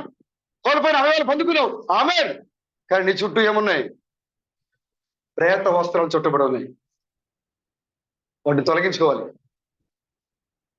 ఏదైతే మందిరానికి రావడానికి నీకు అడ్డుగా ఉందో తొలగించుకోదండి. ఏదైతే ప్రార్థన చేయడానికి నీకు అడ్డుగా ఉందో తొలగించుకోదండి. ఏదైతే మెసేజ్ చదవడానికి అడ్డుగా ఉందో దాన్ని తొలగించుకోదండి. ఏదైతే నీ విశ్వాస జీవితాన్ని ఆటంకపరుస్తుందో దాన్ని తొలగించుకో. నువ్వు లేకపోతే నువ్వు నడలేవు, తూలిపోతుంటావు, పడిపోతుంటావు. ప్రభు సహాయం లాజరు ప్రభు అన్నాడు, వెళ్ళి అతని యొక్క కట్లను విప్పండి. పడిపోతున్నాడు లాజరు. నేటి లాజర్లు అలాగే పడిపోతున్నారు. ఎందుకంటే వాళ్ళు అనేక బంధకాలు బంధించబడి ఉన్నారు. వాళ్ళందరూ కూడా వాళ్ళు నడవలేకపోతున్నారు. వాళ్ళు అన్నీ పొందుకున్నారు వాళ్ళు, కానీ నడవలేకపోతున్నారు విశ్వాసంలో. ఈ సమయంలో వారి యొక్క కట్లు ఏం చేయాలి? విప్పాలి. ఆ కట్లను విప్పడానికి అంత్యకాల వర్తమానికి క్రీస్తుమాస్ వచ్చారు. హల్లెలూయా. మీ యొక్క ప్రతి ప్రేత వస్త్రము తీసివేరు సహోదరుడా, సహోదరి. నువ్వు అప్పుడే నడుచుకుంటూ ముందుకు వెళ్ళగలవు. ఆమేన్. దేవుడి చిన్న మాటలు దీవించిన కాక. హల్లెలూయా. ఎందుకంటే సమయం ఆరైతుంది. సాయంత్రం మళ్ళీ వద్దాం అక్కడికి, ప్రార్థన చేసుకుందాం.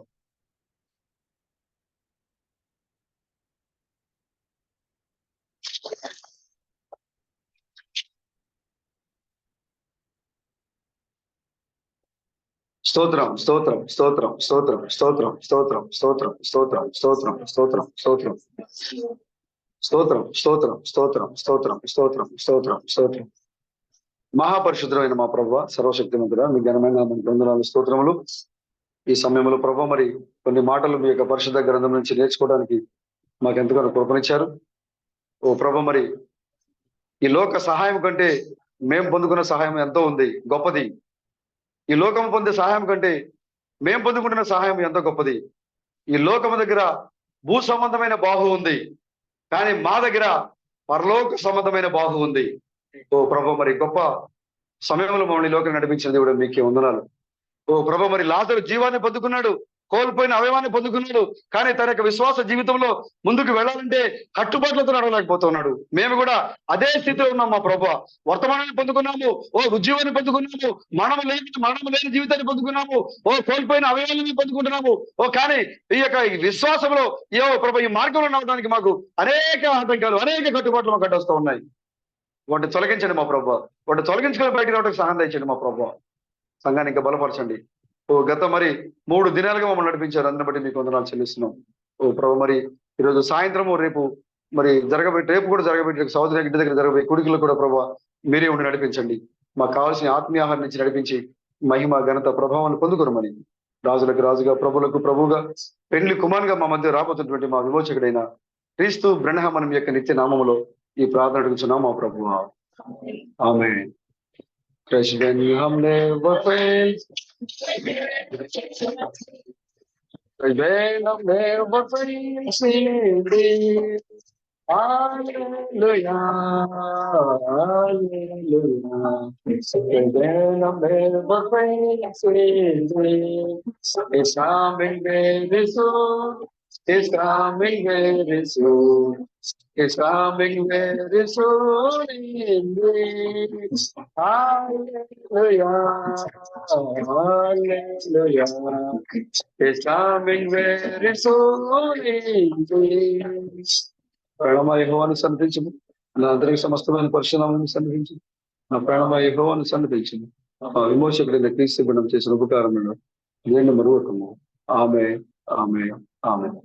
ఓ మన రాజులకు రాజును, ప్రభులకు ప్రభును, మన పెళ్లి కుమారుడైన క్రీస్తు బ్రహ్మణం కృపా సమాధానము ఇక్కడ మోకరించిన పరిశుద్ధులకును, ప్రపంచ వ్యాప్తంగా ఎత్తబడకు సిద్ధపడుతున్న పరిశుద్ధులకును ఇప్పుడు ఎల్లప్పుడూ ఆయన కృపా సమాధానము తోడే ఉండి మనం నడిపించును గాక.